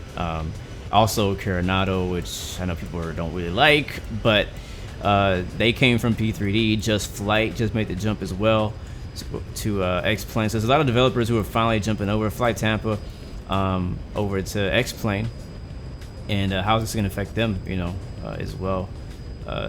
Are they going to be hesitant as well jumping into Microsoft Flight Simulator? Because I saw, for you guys who do use FS Economy, there's a chat already going on, a discussion about FS Economy and if it's going to go to Microsoft Flight Simulator 2020 when it comes out. And one of the developers, the people who actually work on it itself, what they're concerned about is what is going to be, I guess, the porting system that they bring about. Because I just like this FSU IPC thing that people use to make their third-party add-ons and make them work with X-Plane or P3D or FSX or whatever. And I guess what's the API system going to be, for them, which I know they have. Are they going to be using the same one that everybody's using already, or are they going to make their own thing and be completely different? So I think there's a lot of unknowns for developers out there, and what exactly is gonna go, what's gonna happen, because again, I don't know why some of these guys waited so long, like Orbix. I don't know why they waited so long to come to X-Plane. I don't know why a lot of these developers can't wait so long. Like, what the heck are you waiting for? Like, I don't know, maybe I'm just biased because I love X-Plane. I think X-Plane is the best sim out right now, but it is. I'm like, to these developers, I'm like, come on, bro, like, look at it. Look at it. I mean, me and you, we were at Orlando FS Expo, and just from the conversation that we had with the X-Plane developers versus the P3D developers, P3D answered not one question. Not one. People asked all these questions about, are they going to do this? Are they going to do that? Are they going to do this? P3D didn't care. They just there because somebody told them to come. X-Plane, on the other hand, they answered every single question. If they didn't know the answer, they were honest, and I really respected that. And that's kind of the same vibe I'm getting from Microsoft Flight Simulator, the new one, is that they've been very open, they've been very honest, they've been very interactive, they've been very they've been reachable, and that's something you need from a developer to know there's going to be something long lasting. So again, these flight simulators we've been playing, man, they stick around for a long time. So is the new Microsoft Flight Simulator going to be the new simulator that's going to be around for a long time? Is it going to be the next big, like the one? Like, are we going to replace our flight sims? Because I was going to mention this earlier, I'm not a big fan of having multiple flight sims on my computer. People have always been like, hey, you should try P3D. I'm like, you know what? I'm not against it. I know P3D is a good sim. I wouldn't mind trying it. But at the same time, I don't have space or time to try to set up 2 different flight simulators on my computer. I'd rather just be like, all right, I like this one better, and I'll stick with this one. And, you know, even when that time comes, the Microsoft Flight Simulator is legitly good all around, and it's something worthy of jumping to completely. And X-Plane may be history for me. Maybe. But... Yep. Or maybe I have a smaller version of X-Plane. Maybe I get rid of a lot of my scenery and my add-ons, and maybe there's like one plane that I want to fly with. You know what I mean? Because some people do that just for X-Plane. Like, I hear a lot of people say, man, I got X-Plane and I only use Zebo. The only reason I got X-Plane was to fly Zebo. Or the only reason I got P3D was to fly quality wings, or whatever it is. Darren Vox, welcome to the stream, by the way. I saw you. Jermaine, thank you as well. Franklin, what's up, man? Outlasted a lot of marriages. But a lot of questions. If you guys have anything else to add to that conversation in the chat, I think you got anything else to say about that? 'Cause I do want to kind of move on to X-Plane Mobile here for a little bit. We got some mobile people who want to talk about that. Before we jump to the next convo, how you doing on fuel, man? That's a great question. I am at 1.7 tons currently, 1,720. Actually, it's not tons. 1,700 pounds right now. We're almost to our top of the scene. I think we're good, bro. I think we'll be all right. We're actually not almost. We're 100 miles from our top of the descent. Yeah, I'm about I'll say what, 83 nautical miles to top of descent. Okay, cool. So you're. You want your bottom altitude to be 8,000 feet because you're gonna be coming over a mountain. Okay. The minimum is 7,500, but I always go to 8,000. I can make up for that 500 after. All right, gotcha. All right, 8,000 is set. And you want it via Capua. Yes, what I have. Already via Capua. Is that how you say it? I say Capoi. No, it's Capua. So yeah, if you just joined in though, guys, we took off out of Miami. We are on VATSIM, so if you'd like to join us, you could always jump in. But we're currently almost, actually, we're not far at all, to Haiti, and we're landing in this city. Port-au-Prince, right? That's what you call it? Yep, Port-au-Prince. Yep, you said it right. Which is, I believe, like, that's the capital, right, of Haiti, or no? Yeah, that's the capital of Haiti. Okay.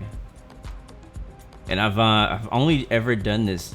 Well, I don't think I did the actual approach. I've only ever flown to Haiti on Infinite Flight, which looked really good too, because they have HD scenery around it and whatnot. But I think it's gonna be really freaking dope. I kind of took a quick peek at it after I installed it. Hopefully everything works like it's supposed to. I'm looking forward to this approach, bro. And you'll definitely walk me through it. But we're gonna be coming up to our top of this in about 100 miles, so we're not too far from it. And as far as the ETE, that says 25 minutes for me. We will actually do some shout outs here before we descend too. What do you say? Hold on, I'm about maybe. Wait, let me see. Well, it's not giving my time. Fantastic for you, man. You're 26 minutes out. Okay. Yeah. And I'm maybe 20 minutes out, most likely. Captain Sign, how long is the airport runway at my airport? Are you talking about the one, my home airport? I don't know the exact number. I have to pull up the chart, but it's plenty long. Plenty long. It's not short at all. Jermaine Smith, X-Plane, bring me to flight sim, not turning back. I would get Microsoft for not getting rid of it. I like that loyalty right there, buddy. I like that. I just can't make any promises. Yeah, I can't. I don't know That's my enough. bread and butter, man. I'm the same. But the truth is, honestly, is that I actually started out with FSX. So technically, FSX was my first flight simulator. Like Flight Simulator freaking 97 or something. Like, it was old, bro. Like, my first flight simulator was like FS 97 or something. Then I had 98, 99, and then I think the last one I got was FSX, and that came out in 2000. And that was the last flight simulator I played. I don't know. Maybe I'm too complicated. But to be honest, I only spent 24 hours on FSX. Then I went and purchased airplane because I didn't know nothing about flight simming, none of that. Right. One of my school from my trucking career, because I'm a truck driver in real life. Yep. And the guy is a bus driver. And one time we both got to hang out, and he showed me FSX. First thing I did when I got back in the truck, I downloaded it, run smooth and everything. My first livery was a Lufthansa cargo.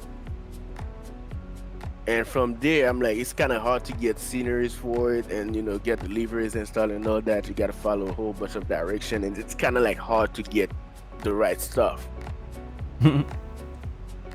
Then come to find out, there goes X-Plane. I started watching XP 1972, Captain Canada. And after like 3 days of watching those guys, I went and make my purchase for $69 or $60, whatever it was. Yep. And here I am, man. That's funny. Yeah, for me, a lot of people on my channel kind of know my story, but started out with one of the earlier flight simulators.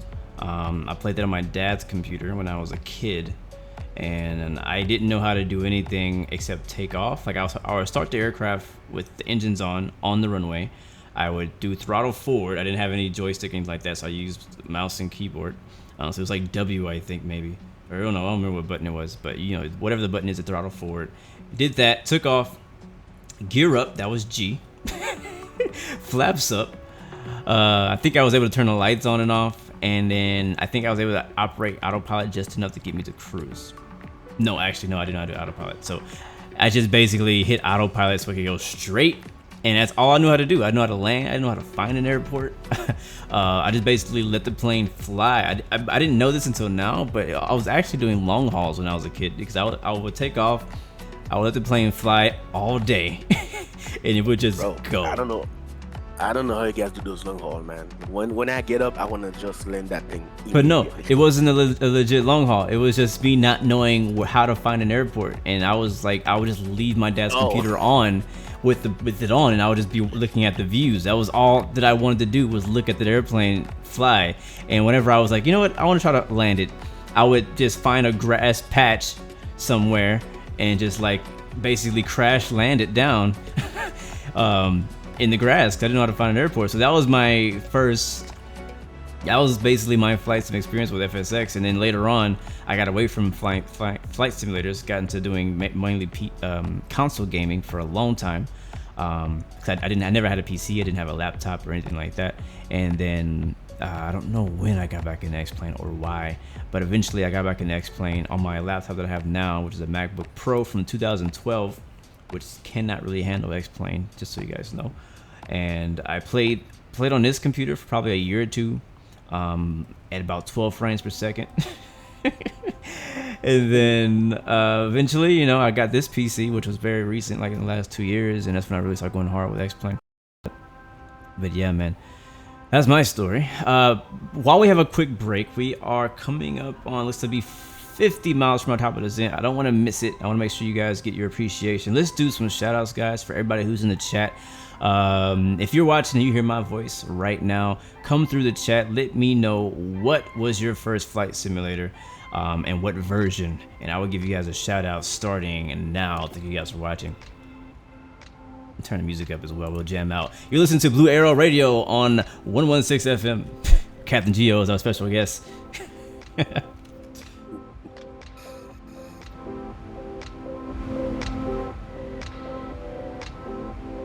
Oh my god, Stevie Wonder says Pilot Wing 64. I don't even know what that is. Chris, FS 2004. Marshall BTW, Infinite Flight.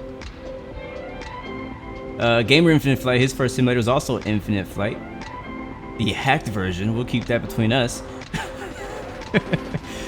Hey, Blue, go ahead and check that screenshot I posted on your screenshot section on Discord. Alright. Lima Tango Echo says flight gear for you.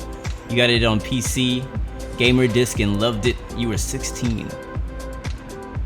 IFNG's first flight simulator was Infinite Flight. Hey, no shame in that. No shame. I'm 20 nautical miles to go down. Word. I'm not going down, but somebody said. Gamer Infinite Flight. I ain't got no money about nothing. Hey, you're watching. This Blue Games is your first flight simulator. You're welcome.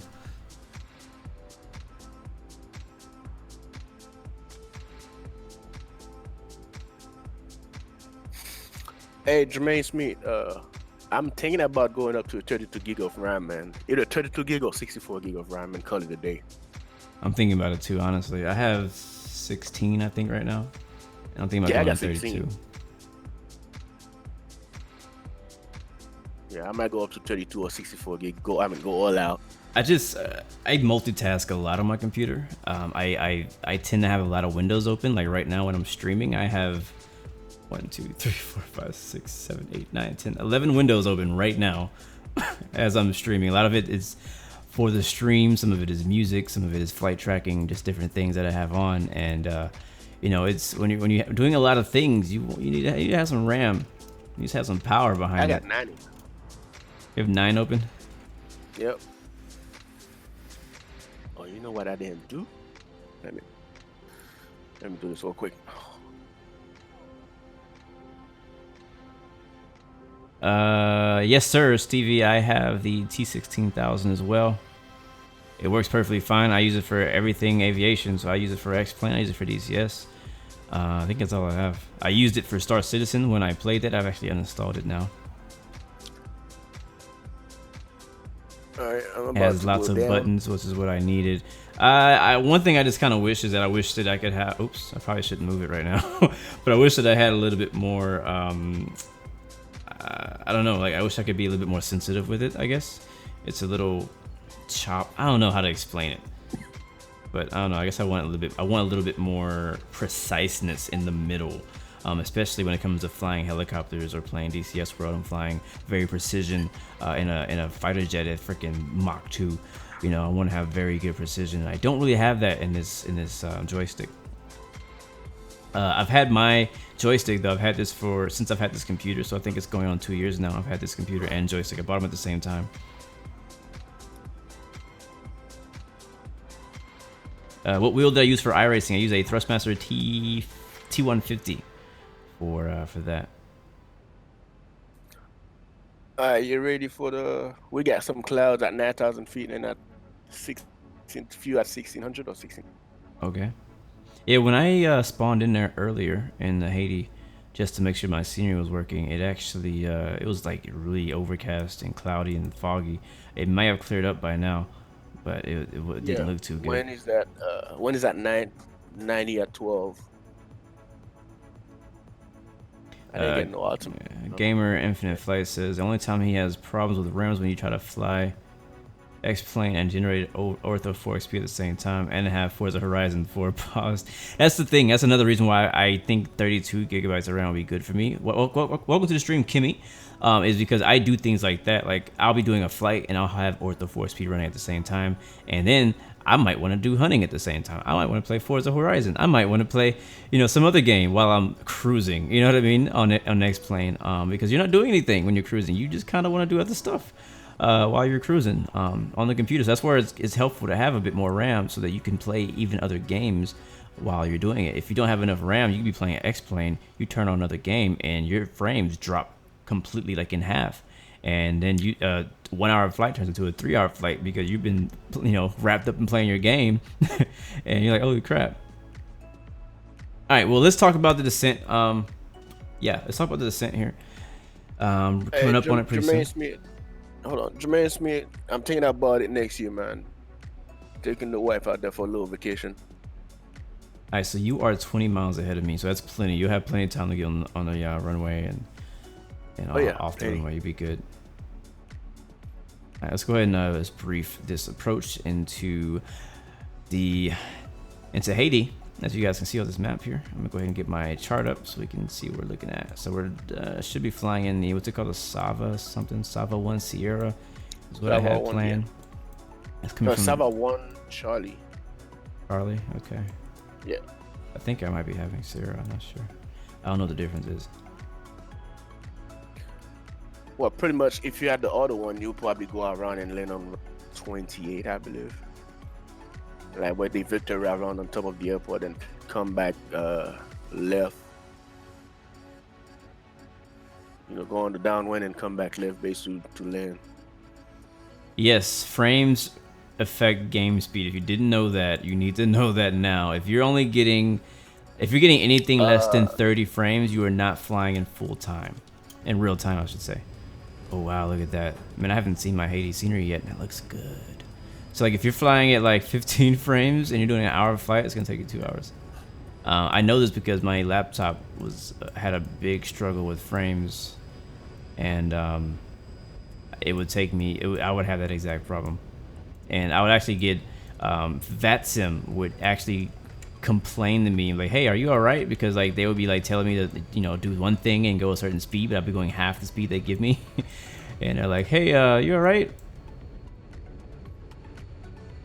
Hey, do you have what you call it? Let me see, what's the name of this thing?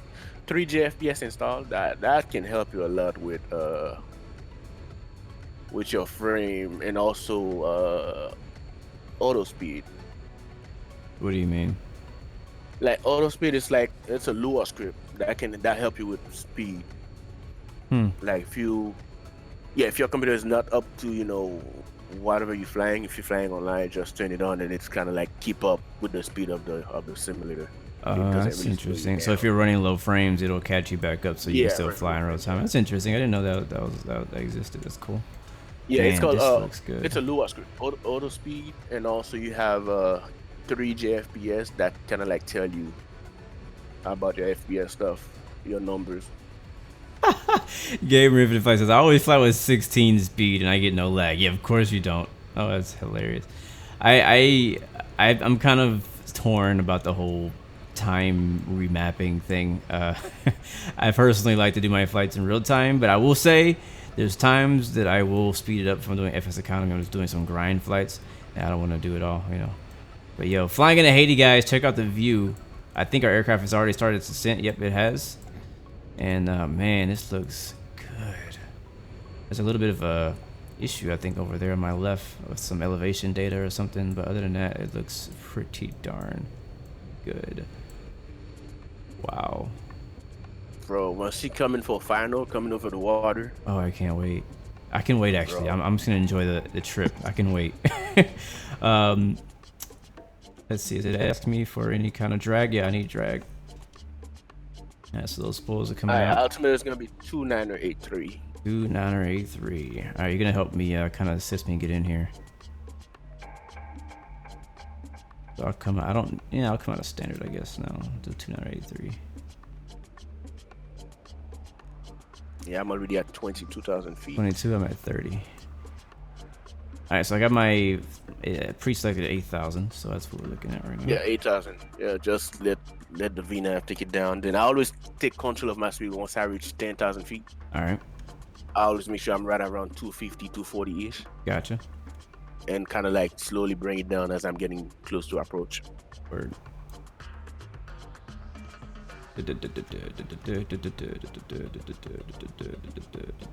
Man, I just can't wait when you have Microsoft Flight Sim, man. You coming on top of the mountain. Oh man. And you see the houses and everything. That's exciting, bro. Yeah. I think we're good. We've already kind of got our speed and all that redone, so I guess I don't have much else to do.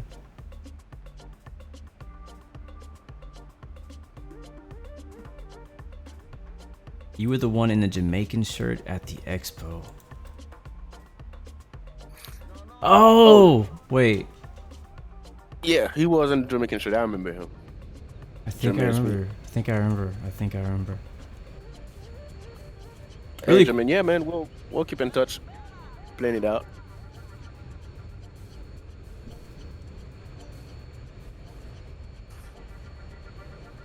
This looks amazing. I gotta take some screenshots, darn it. It looks so good I forgot to take screenshots.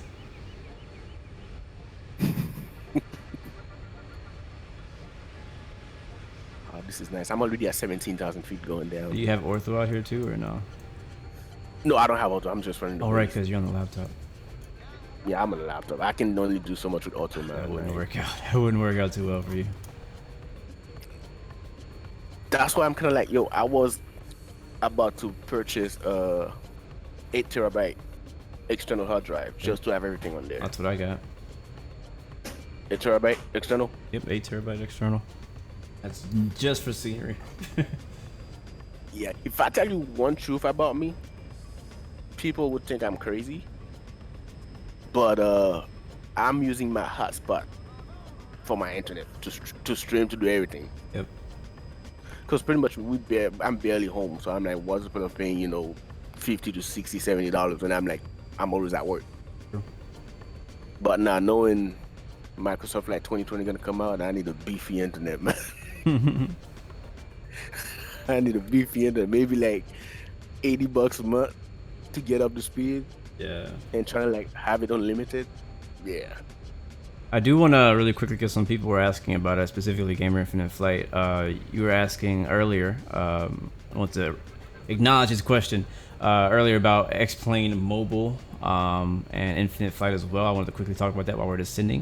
We have a little bit more time left. So there's not really much news, honestly, new about X-Plane Mobile, except for they've opened it up to beta applications. So I've already applied to be a part of the beta. The questionnaire is kind of generic. So you did that too? I did too, man. Yeah. I filled it out last night, actually. So I don't know how they're going to choose people. It'd be great to be a part of it. I've never been a part of a beta. I think they, don't get me wrong, or don't quote me on this. I think they're going to choose people by their PC specs and your internet speed. I agree. I think that's what it's going to be. As well as maybe experience in Because they flight have to simming do and that aviation. whole, you have to do that run up, get your PC spec and save it and send it to them and all that. Ask you a couple of questions about yourself. Well, Microsoft, the application for Microsoft's Alpha or whatever was kind of the same. It was kind of asking about PC specs as well. Tech Alpha. Tech Alpha. That's what yeah. I signed up for. Which agree. I mean, and if you think about it, that's what they need. They need to know and make sure that the different types of specs can handle the game, or how that they handle the game and things like that. But back to the whole news part, there's really not much news, except we already know it's gonna be global scenery. We already know a lot of things about it, so it's not really anything new happening there, except for that they just opened up beta. And I did sign up for it, and I did post a link on my Discord. If you're looking for it, you could find it on X-Plane's Twitter. I don't know when they're gonna choose, but I think it'd be pretty cool. And yes, to answer your question as well, I will be giving it a try when it comes out. Wow, ooh, my mountains are jacked up. Yeah, my elevation data out here is not good. I'm hoping it doesn't ruin my approach. But also on the mobile note, Infinite Flight has posted some more pictures of their A350, which again, not really news. It's just more pictures to get people hyped about the A350. We already knew they had the A350 coming out. We already knew that they had Air France livery. Yeah, so that's coming. People are trying to, guess when it's coming. I think because there's a livery that's going to be coming soon, but I'm pretty sure there's still a bunch of liveries to come out, and we'll see. Well, I'll definitely talk more about it as more news comes up and as I find out more information about it. But yeah, yes, I look forward to it. I'm excited about it. I look forward to having an A350 in general. I've never flown an A350 in any flight simulator, so it'd be pretty cool to have a decent quality one, even on mobile. Oh, we got my boy HD in the house. HD Sim, what's going on, brother? HD, what up, bro? Chilling with Captain Geo right now, man. Taking the flight down to the motherland. Try to land a plane with my eyes closed? Why would I do that? How is that even gonna work? Like, for real? Yeah. Again, this is my first time flying into this area, guys, after I built scenery last night, so I can already see a little bit of an issue here ahead of me. Probably elevation data problem. Because the actual images look fine. It's just the elevation is wrong. I think all this below me is supposed to be like mountain, but it's just flat. Like, I had the same problem up in Alaska in some places where it's something wrong with the elevation data where it doesn't come through like it's supposed to, and it just shows flat land. So I'm hoping that it looks better. I believe it does, because when I was there, again, when I opened up to test to make sure at least my airport scenery worked, it had elevated elevation around it. So I assume we're gonna get into that area soon. How are we looking at our descent? We're at 16,000. Our altimeter is set to 2983. We're descending down to 8,000. We're at 262 indicated. It's Mach 0.527. And what's our ground speed right now? Ground speed is leave it at 8,000 till you get on the back on ocean, like on the water. Then you can bring it down. I'm actually gonna bring it down once I pass this last peak right here. I'm gonna bring it down to 4,000 pretty much.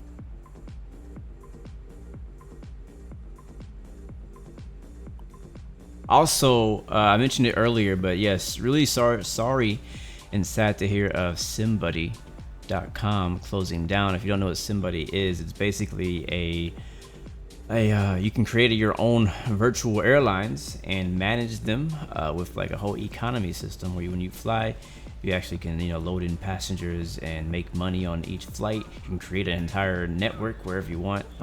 You can buy planes, you can repair planes.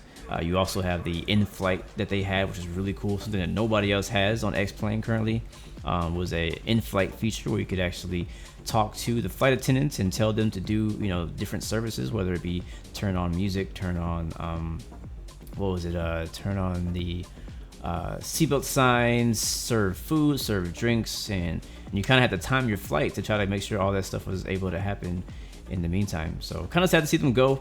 I've been using them. I haven't been streaming them in a while. There's a whole community actually around that, and I'm hoping that FS charters, man, it might be the next big thing when it comes to economy type of sim, like tycoon type of sim. Because personally, I'm the kind of person who loves the money management, business management side of the flight simulator. Like I love to create my own airline, or buy airports, FBOs, buy and sell aircraft, buy and sell airports, fly. For me, it adds a third element to flying, because like right now we're just flying Miami to Haiti. Like I'm doing that because you live in Haiti, but other than that, I will be flying from Miami to Haiti for what reason? To see scenery one time, and I'll probably never come back. You know what I mean? But flying like something like FS Economy or SimBuddy or these other third parties that give you like the economy element of it allows you to kind of have another reason to fly places you wouldn't usually fly to, because it kind of gives like a currency to your flight and things like that. So FS charters we know is coming, but they already said that we're probably not even open beta and for like another 2 months. So I don't know when we're gonna get our hands on that. I mean, it's October right now, so 2 months from now, what, October, November, December. Yeah, so yeah, I mean, the time is winding down on a lot of these things.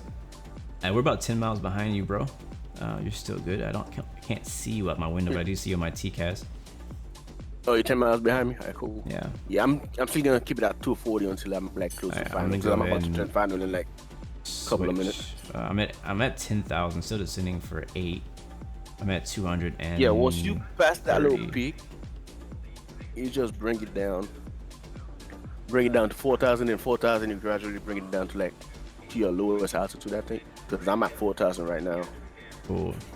And yeah, once I make that curve to turn final, that's when I'll bring it down to like 3,000 or 2,000, and then take it over. Oh wait, hold on, say that again. I was really not paying attention at all. All right. Oh no, I said what's up. Saying important stuff. I'm like, wait a second, I need to know these things now. So what were you saying? Once you pass that little area right there, yep. Bring it down to 4,000. All right, 4,000, gotcha. And then from there, you can gradually go down to 3,000 or 2,000, whichever you feel like, and then take over. Right. I need to bring my speed down to 220. All right, so I'm gonna go ahead and come off of VNAV now, and I'll continue my descent. We're descending about 1,400 feet per minute. And we're not even at 8,000 yet. I'm down a little bit quicker because I know we're pretty darn close. Yeah, we're pretty darn close actually. So this is RNAV, so there's no no, I don't need to do ILS or anything like that. It's gonna be, it's nice day, not too cloudy. Nah, there's no cloud when you turn final. Everything We is have clear. partly cloudy, but xmrbluemc is like an hour behind, I think, as far as like real life time. So if you're active sky, you're getting like the most accurate. Yeah.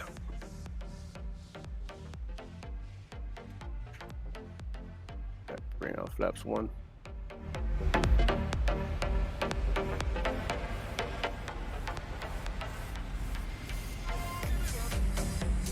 Be a little bit of turbulence though.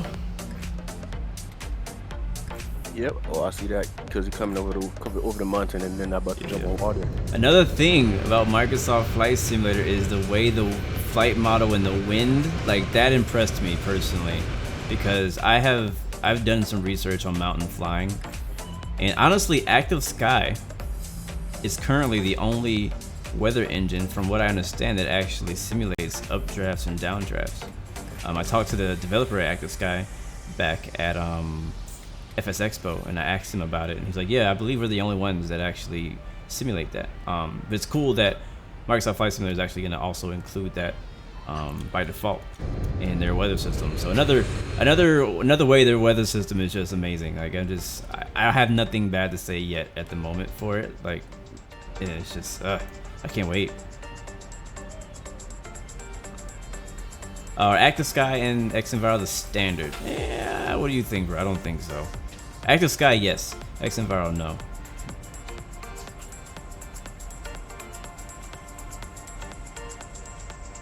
Alright, bring my speed down.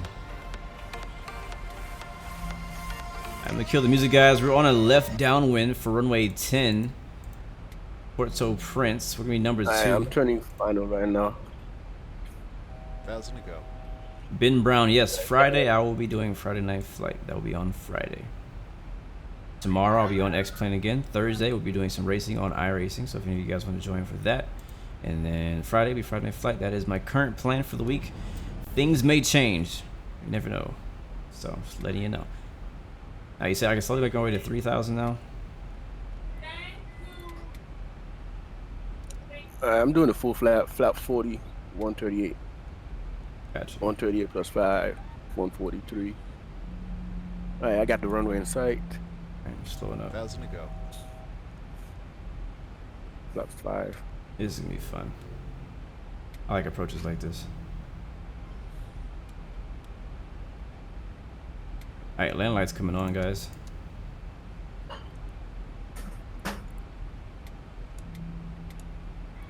Go ahead and let everybody know what's going on.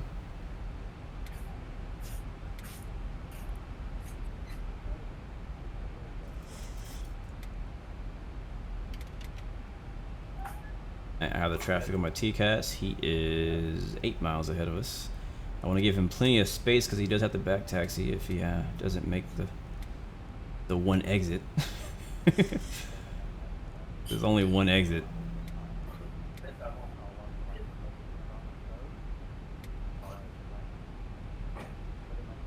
Now let's set airplane mode and secure. Alright. Also, please make Get sure your down. seatbelts are fastened, seat back and tray tables are upright, headrests are lowered, and footrest and video monitors stowed. Flight attendants, please prepare the captain for arrival. Oh yeah, I'm turning I'm final. Oh, let me take over. I'm high. Oops.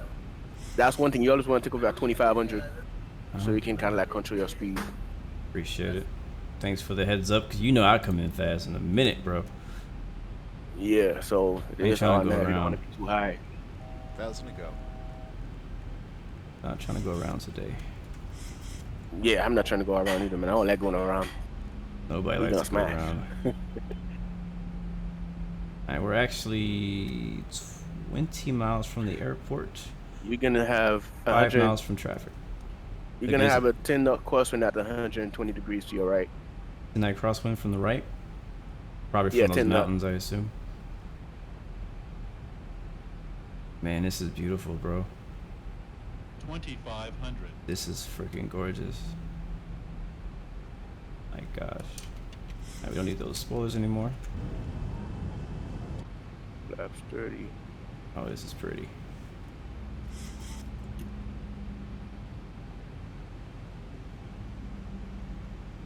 Alright, so auto brakes are Let's see set. if I can border it out.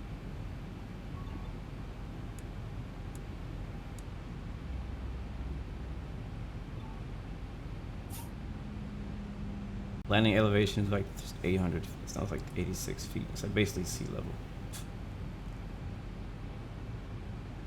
Alright. I have the runway in sight. I am turning final. 5 miles behind you. Roger Vlogs, what's up, man? Welcome to the stream. Good to see you. I am getting a 11 knot crosswind from the right, just like you said.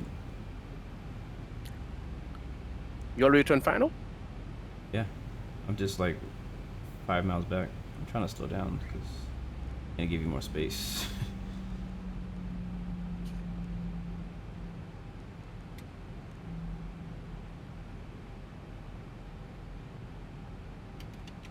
Yeah, I'm crabbing in there right now. Man, I was worried about fuel, but No, you're good. bro, we are right on it. I still got 1,000 pounds left. What the heck is wrong with this FMC? It's like, you need fuel. I'm like, whatever, bro. Come on, get out of here. I know what I'm doing. Or SimBrief knows what you're talking about. Sorry about that. Good. All This is a right. dope approach. I recommend it already, guys. I recommend it. We're flying in the free scenery, by the way. This is ortho 4SP around us, but the airport itself is MTPP, Mike Tango Papa Papa. Port to Prince, free on the org, on the forums. Oh, Bro, look at that off the and right this wing. is not how it looks like in real life. So that's what I said. I cannot wait for Microsoft Flight 2020. Wait, to it looks come out. better in real life? Is that what you're saying? Hell yeah. Thank you, Roger. Appreciate it, bro. I'm just feeling, I don't know. I'm feeling chill today, I guess. That's why I brought the shades. I also had to fly in somewhere hot. So, I know some days I just feel like wearing shades. So today's one of those days.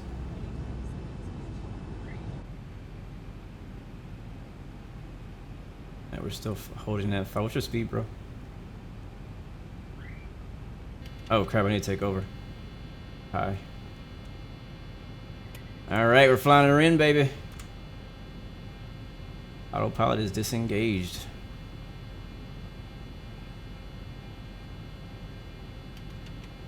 And we go gear down. No, sir, this will be my only flight for this stream. I still have work to do today. I might wait. I might wait for you at the end of the runway to come back. Is there a spot out there at the end of the runway for you to stop? Yeah, I landed. Oh, dope, With a perfect. 2. You probably with have a time, honestly, to make it back. I'm pretty. You said I have time to come back around? I think so. No, you don't. Never mind. Exactly. I know my You fault, like man. you if you go right now, you might make it before I touch down, but it'd probably be safer for you to wait. Honestly. Hey, I'm gonna take auto throttle off, and I'm gonna control that myself too. No, checklist, go away. I don't know how to put it away. I always do that. Whoa, whoa, whoa! Come on. Power down.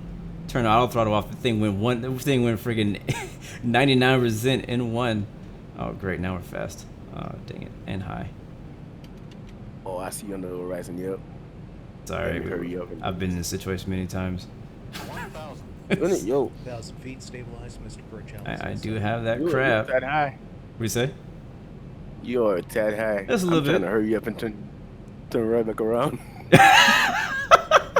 Did you try to go? I see you. Oh man. 400. Power, power, power. No, you got it. I got time to turn. Okay, good. Yeah, I'm. Yeah, you're good. Wow. Yeah, you know what? No, Forget that. go. I'm going to grass. I think. I don't know. I don't know. Yeah, you got time to turn. I'm making my final turn right now. Slow down. There we go. I remember Right I'm there. actually pretty light, so I don't have to be that fast. All right. Let me see. 100. Nice. Coming in nice. 30. 20. 10. Come on, butter it out, my friend. Oh yeah. A little long, but I'll take it. Versus green. Oh, I think I might make the taxiway. I freaking made the taxiway. I didn't even use reversers. I've got them out. I got them ready, but I didn't actually use them. Yeah, that's pretty good, man. Oh snap. Okay, I might have missed it, sorta. But we're just gonna go ahead and do this here. Yeah, you gotta. It's your first exit when you come into land. If I would have landed a little earlier, that's what terminal's at. Alright, if I would have landed a little earlier, I would have made it a lot easier. But welcome to Puerto Prince, people. We ask that you please use caution Puerto when opening the Principe. overhead bins to prevent Puerto injury from any Principe. items that may have shifted during the flight. Now that's a Spanish. That's a Spanish I just gave, man. One thing I wish they had over here will be AutoGate, man, because we do have them down there. Used at this time. AutoGate? Before you leave the Yeah, AutoGate. I mean, everywhere in real life has AutoGate. Yeah. personal articles you may have brought on board. I'm surprised with this. We'd This like was to thank built you in for flying with us. 2018. This We scenery, enjoyed so I'm having surprised you they on don't board have today. AutoGate already included. Hey, how do you get rid of the checklist? I think you just click slide on it double over there. there. I always click a spot. There's a click spot somewhere that you click on. Hey, I'm up park at Whiskey 5, and you could pull up at Whiskey 3. All right, is this Whiskey 3 ahead of me? That's Is that Whiskey 1. MD11 they got on the ground? I see MD11. Yeah, I see it over there at the end of the runway. All right, flaps are up.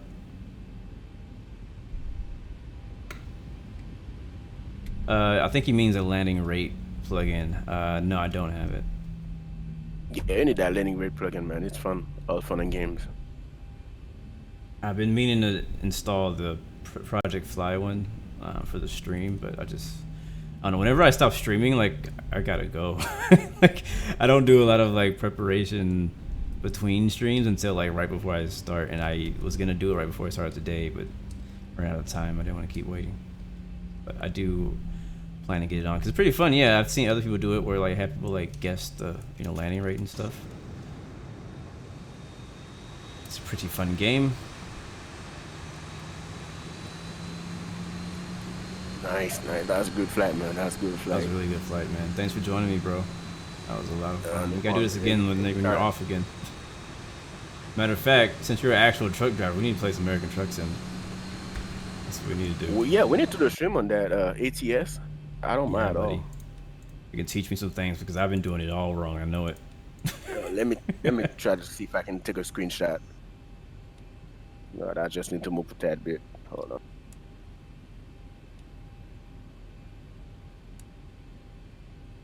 All right, I forgot to turn the fasten seatbelt signs on before we landed, but you know, Alright, cool. I think people know what they're supposed to do. All right, I'm just gonna get the GPU plugged in. I'm not gonna worry about APU. I just don't want the plane to shut off completely when I turn it off. Set the chocks. Bring me the GPU. And you know what? Since this gate doesn't want to come to me automatically, I'm gonna open up the door. Oh, it's locked. Do you know what to do when the door is locked? How do I get the door to unlock? What? I guess turn it off. Put the engine down. It's my favorite part. One of my favorite things about the Zebo is that engine. Oh yeah. Alright, let's see. Turn the engine off. Captain Leo, what's up, down man? on the engine, bro. Nope. Just pull down on the Zebo engine, man.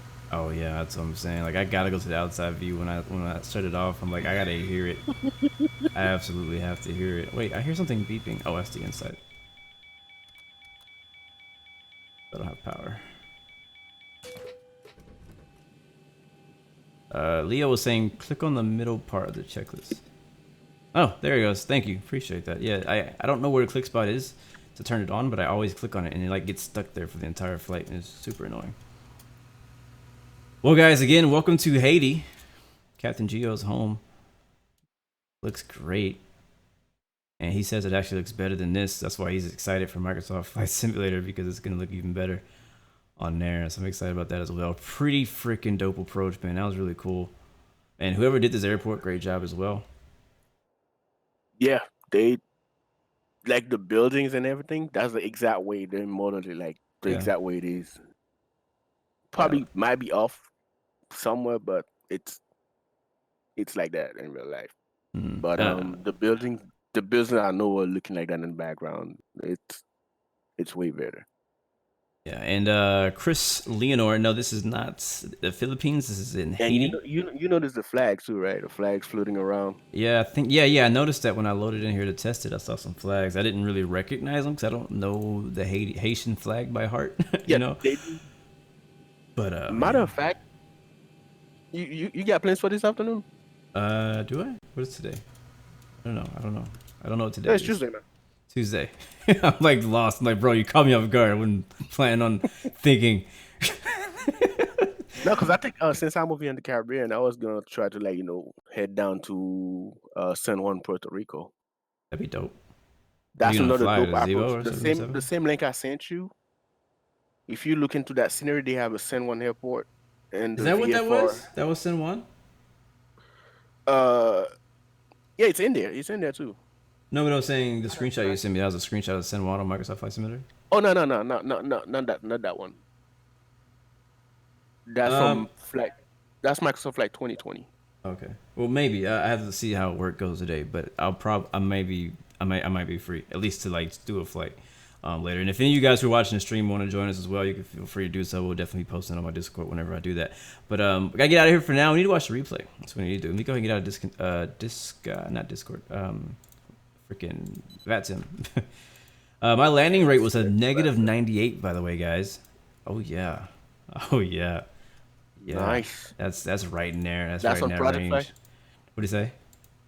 That's on Project Fly? Yeah, Project Fly. So it tracks it. It tracks it. It just 2 or 3. doesn't show it on the stream. So I see it. You guys just don't see it. But yeah, it told me my final feet per minute for that landing was a negative 98. So I'm pretty proud of that. We'll see how it actually looked because it's not always about landing rate. It's also about it's actually bringing it down and walk away from it. Yeah, that too. But it's also about you didn't crash, you didn't break no landing gear. Yep. You didn't have no tail strike, no wing strike. Yeah. Dang it, too far. I'm trying to click it because if I click it, it keeps the engine smoke effect. Ah, forget it. I'll just go quick.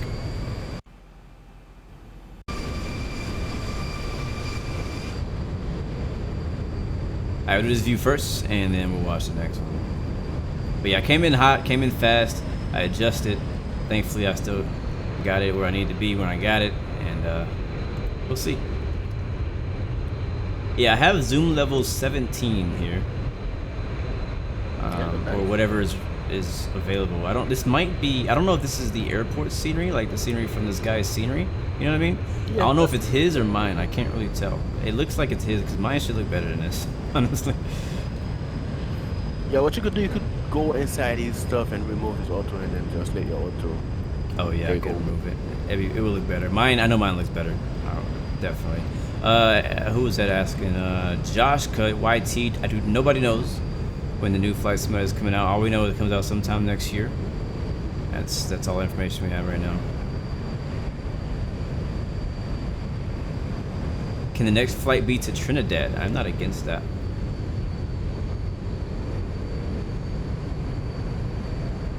Trinidad, Tobago.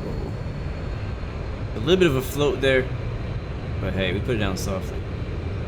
And just off the center line. So a lot of things that I've been working on has been softer landings and closer to the center line. So in my opinion, this was a win. No, that's pretty good. It was a win for me.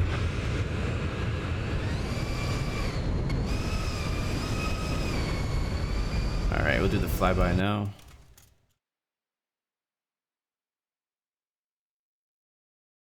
Yeah, xmrbluemc is looking very nice today. Very nice today.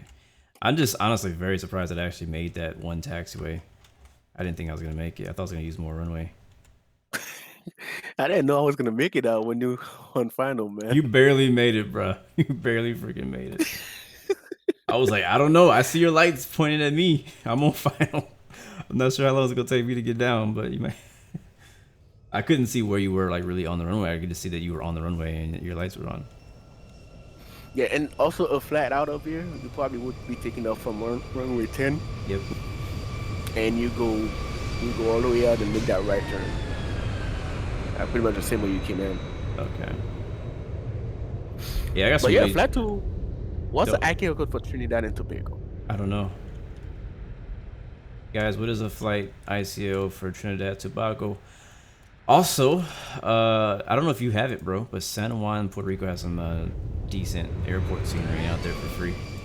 It's a part of the Caribbean project that they've been doing that this airport was in. Yeah, so. that's the one. If you go on that, I'm gonna send you the exact link where I get all the airport that I need from them. There was a battleship out there too.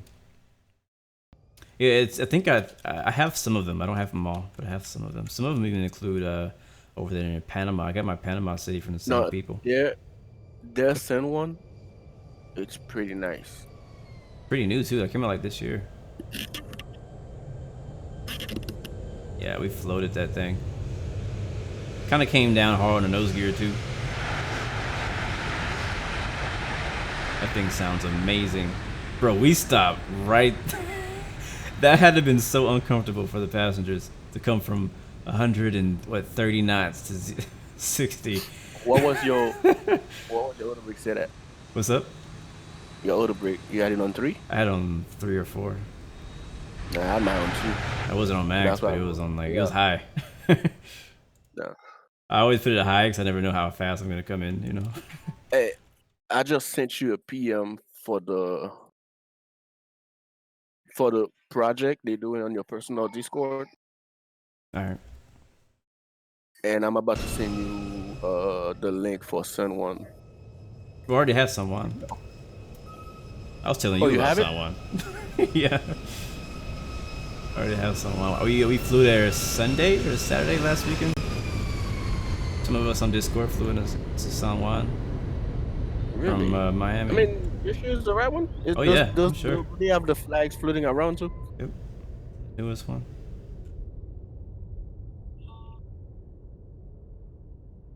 St. Croix, where is that? Where's St. Croix? I don't remember where it's at. There's a ton of places in the Caribbean, bro. I want to fly. And I can't wait to fly there on Microsoft Flight Simulator. You're going to have that nice water out there. Bro, it's going to be legit. All right, let's do a wing view for you guys. And let's do left. Let's do one more.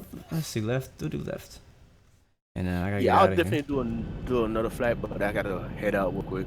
Yep. We got some stuff to do. Same here. It was a good flight, though. Really good flight. Really enjoyed it. No, it was fun. Took a little long to get off the ground for us, but once we got up in the air, we had some good conversation about everything, and it was nice. TTPP, St. Croix. All right. Do they have that on their scenery? Probably. I'm about to double check right now. Another thing I've been promoting, and they're not paying me to say this, but I just love the product, and I think I believe in it. ALES. I can't remember what it means, but it's a payware that you can buy from the store. It's pretty cheap, honestly, for what you get. But basically, it replaces all of your airport ground textures, and it looks freaking amazing. So you can fly into a default airport, and it looks like payware because the ground textures are all PBR and high resolution 4K and all that stuff. Oh, hold on, y'all. My son. Hold on. Do you know Aruba? I can't say that I do. I know Aruba as a place, but I don't know. I couldn't tell you where it is exactly. That looks great. Look at that mountain in the background, the clouds. That looks amazing. All right, let's go into let's get a screenshot, guys, and then we'll get out of here. Once again, guys, thank you so much for watching. Riding with us, Blue Arrow Royal Comfort. Hey, Blue, thanks for having me on board, man. Appreciate it, sir. Especially with the truck sim. Yeah, man. We'll get back together. We'll do something again, for sure. Oh yeah, definitely. I'll hit you up on your phone. All right, word. All right, guys. Captain Geo.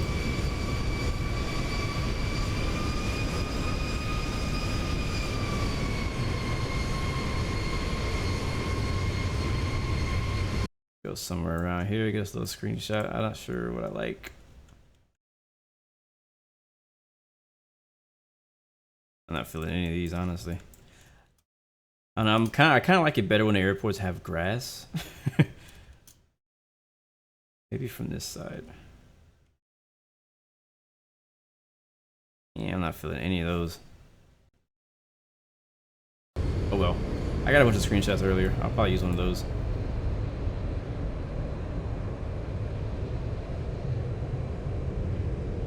Woo! All right, my people. It's been good. It's been live. It's been lit. I've been loving it. Been enjoying it. Until next time, guys. If you have flight suggestions, I can't say or promise that I will be flying in the Caribbean tomorrow. I haven't made plans of exactly where we'll be flying tomorrow, but I do plan to fly on X-Plane. We may do VATSIM, we may do pilotage. I gotta get my pilotage working again. I've been having an issue with my audio, but I do plan to do X-Plane tomorrow, but I don't know what plane, and I don't have any details about that either yet. Again, Thursday we'll be doing racing, and Friday we'll be doing Friday Night Flight. But thank you guys so much for watching. Remember, as always, you have 3 choices: give up, give in, or give it all. You got peace, love, and God bless you. I'll see you guys next time, next video. We out. Peace.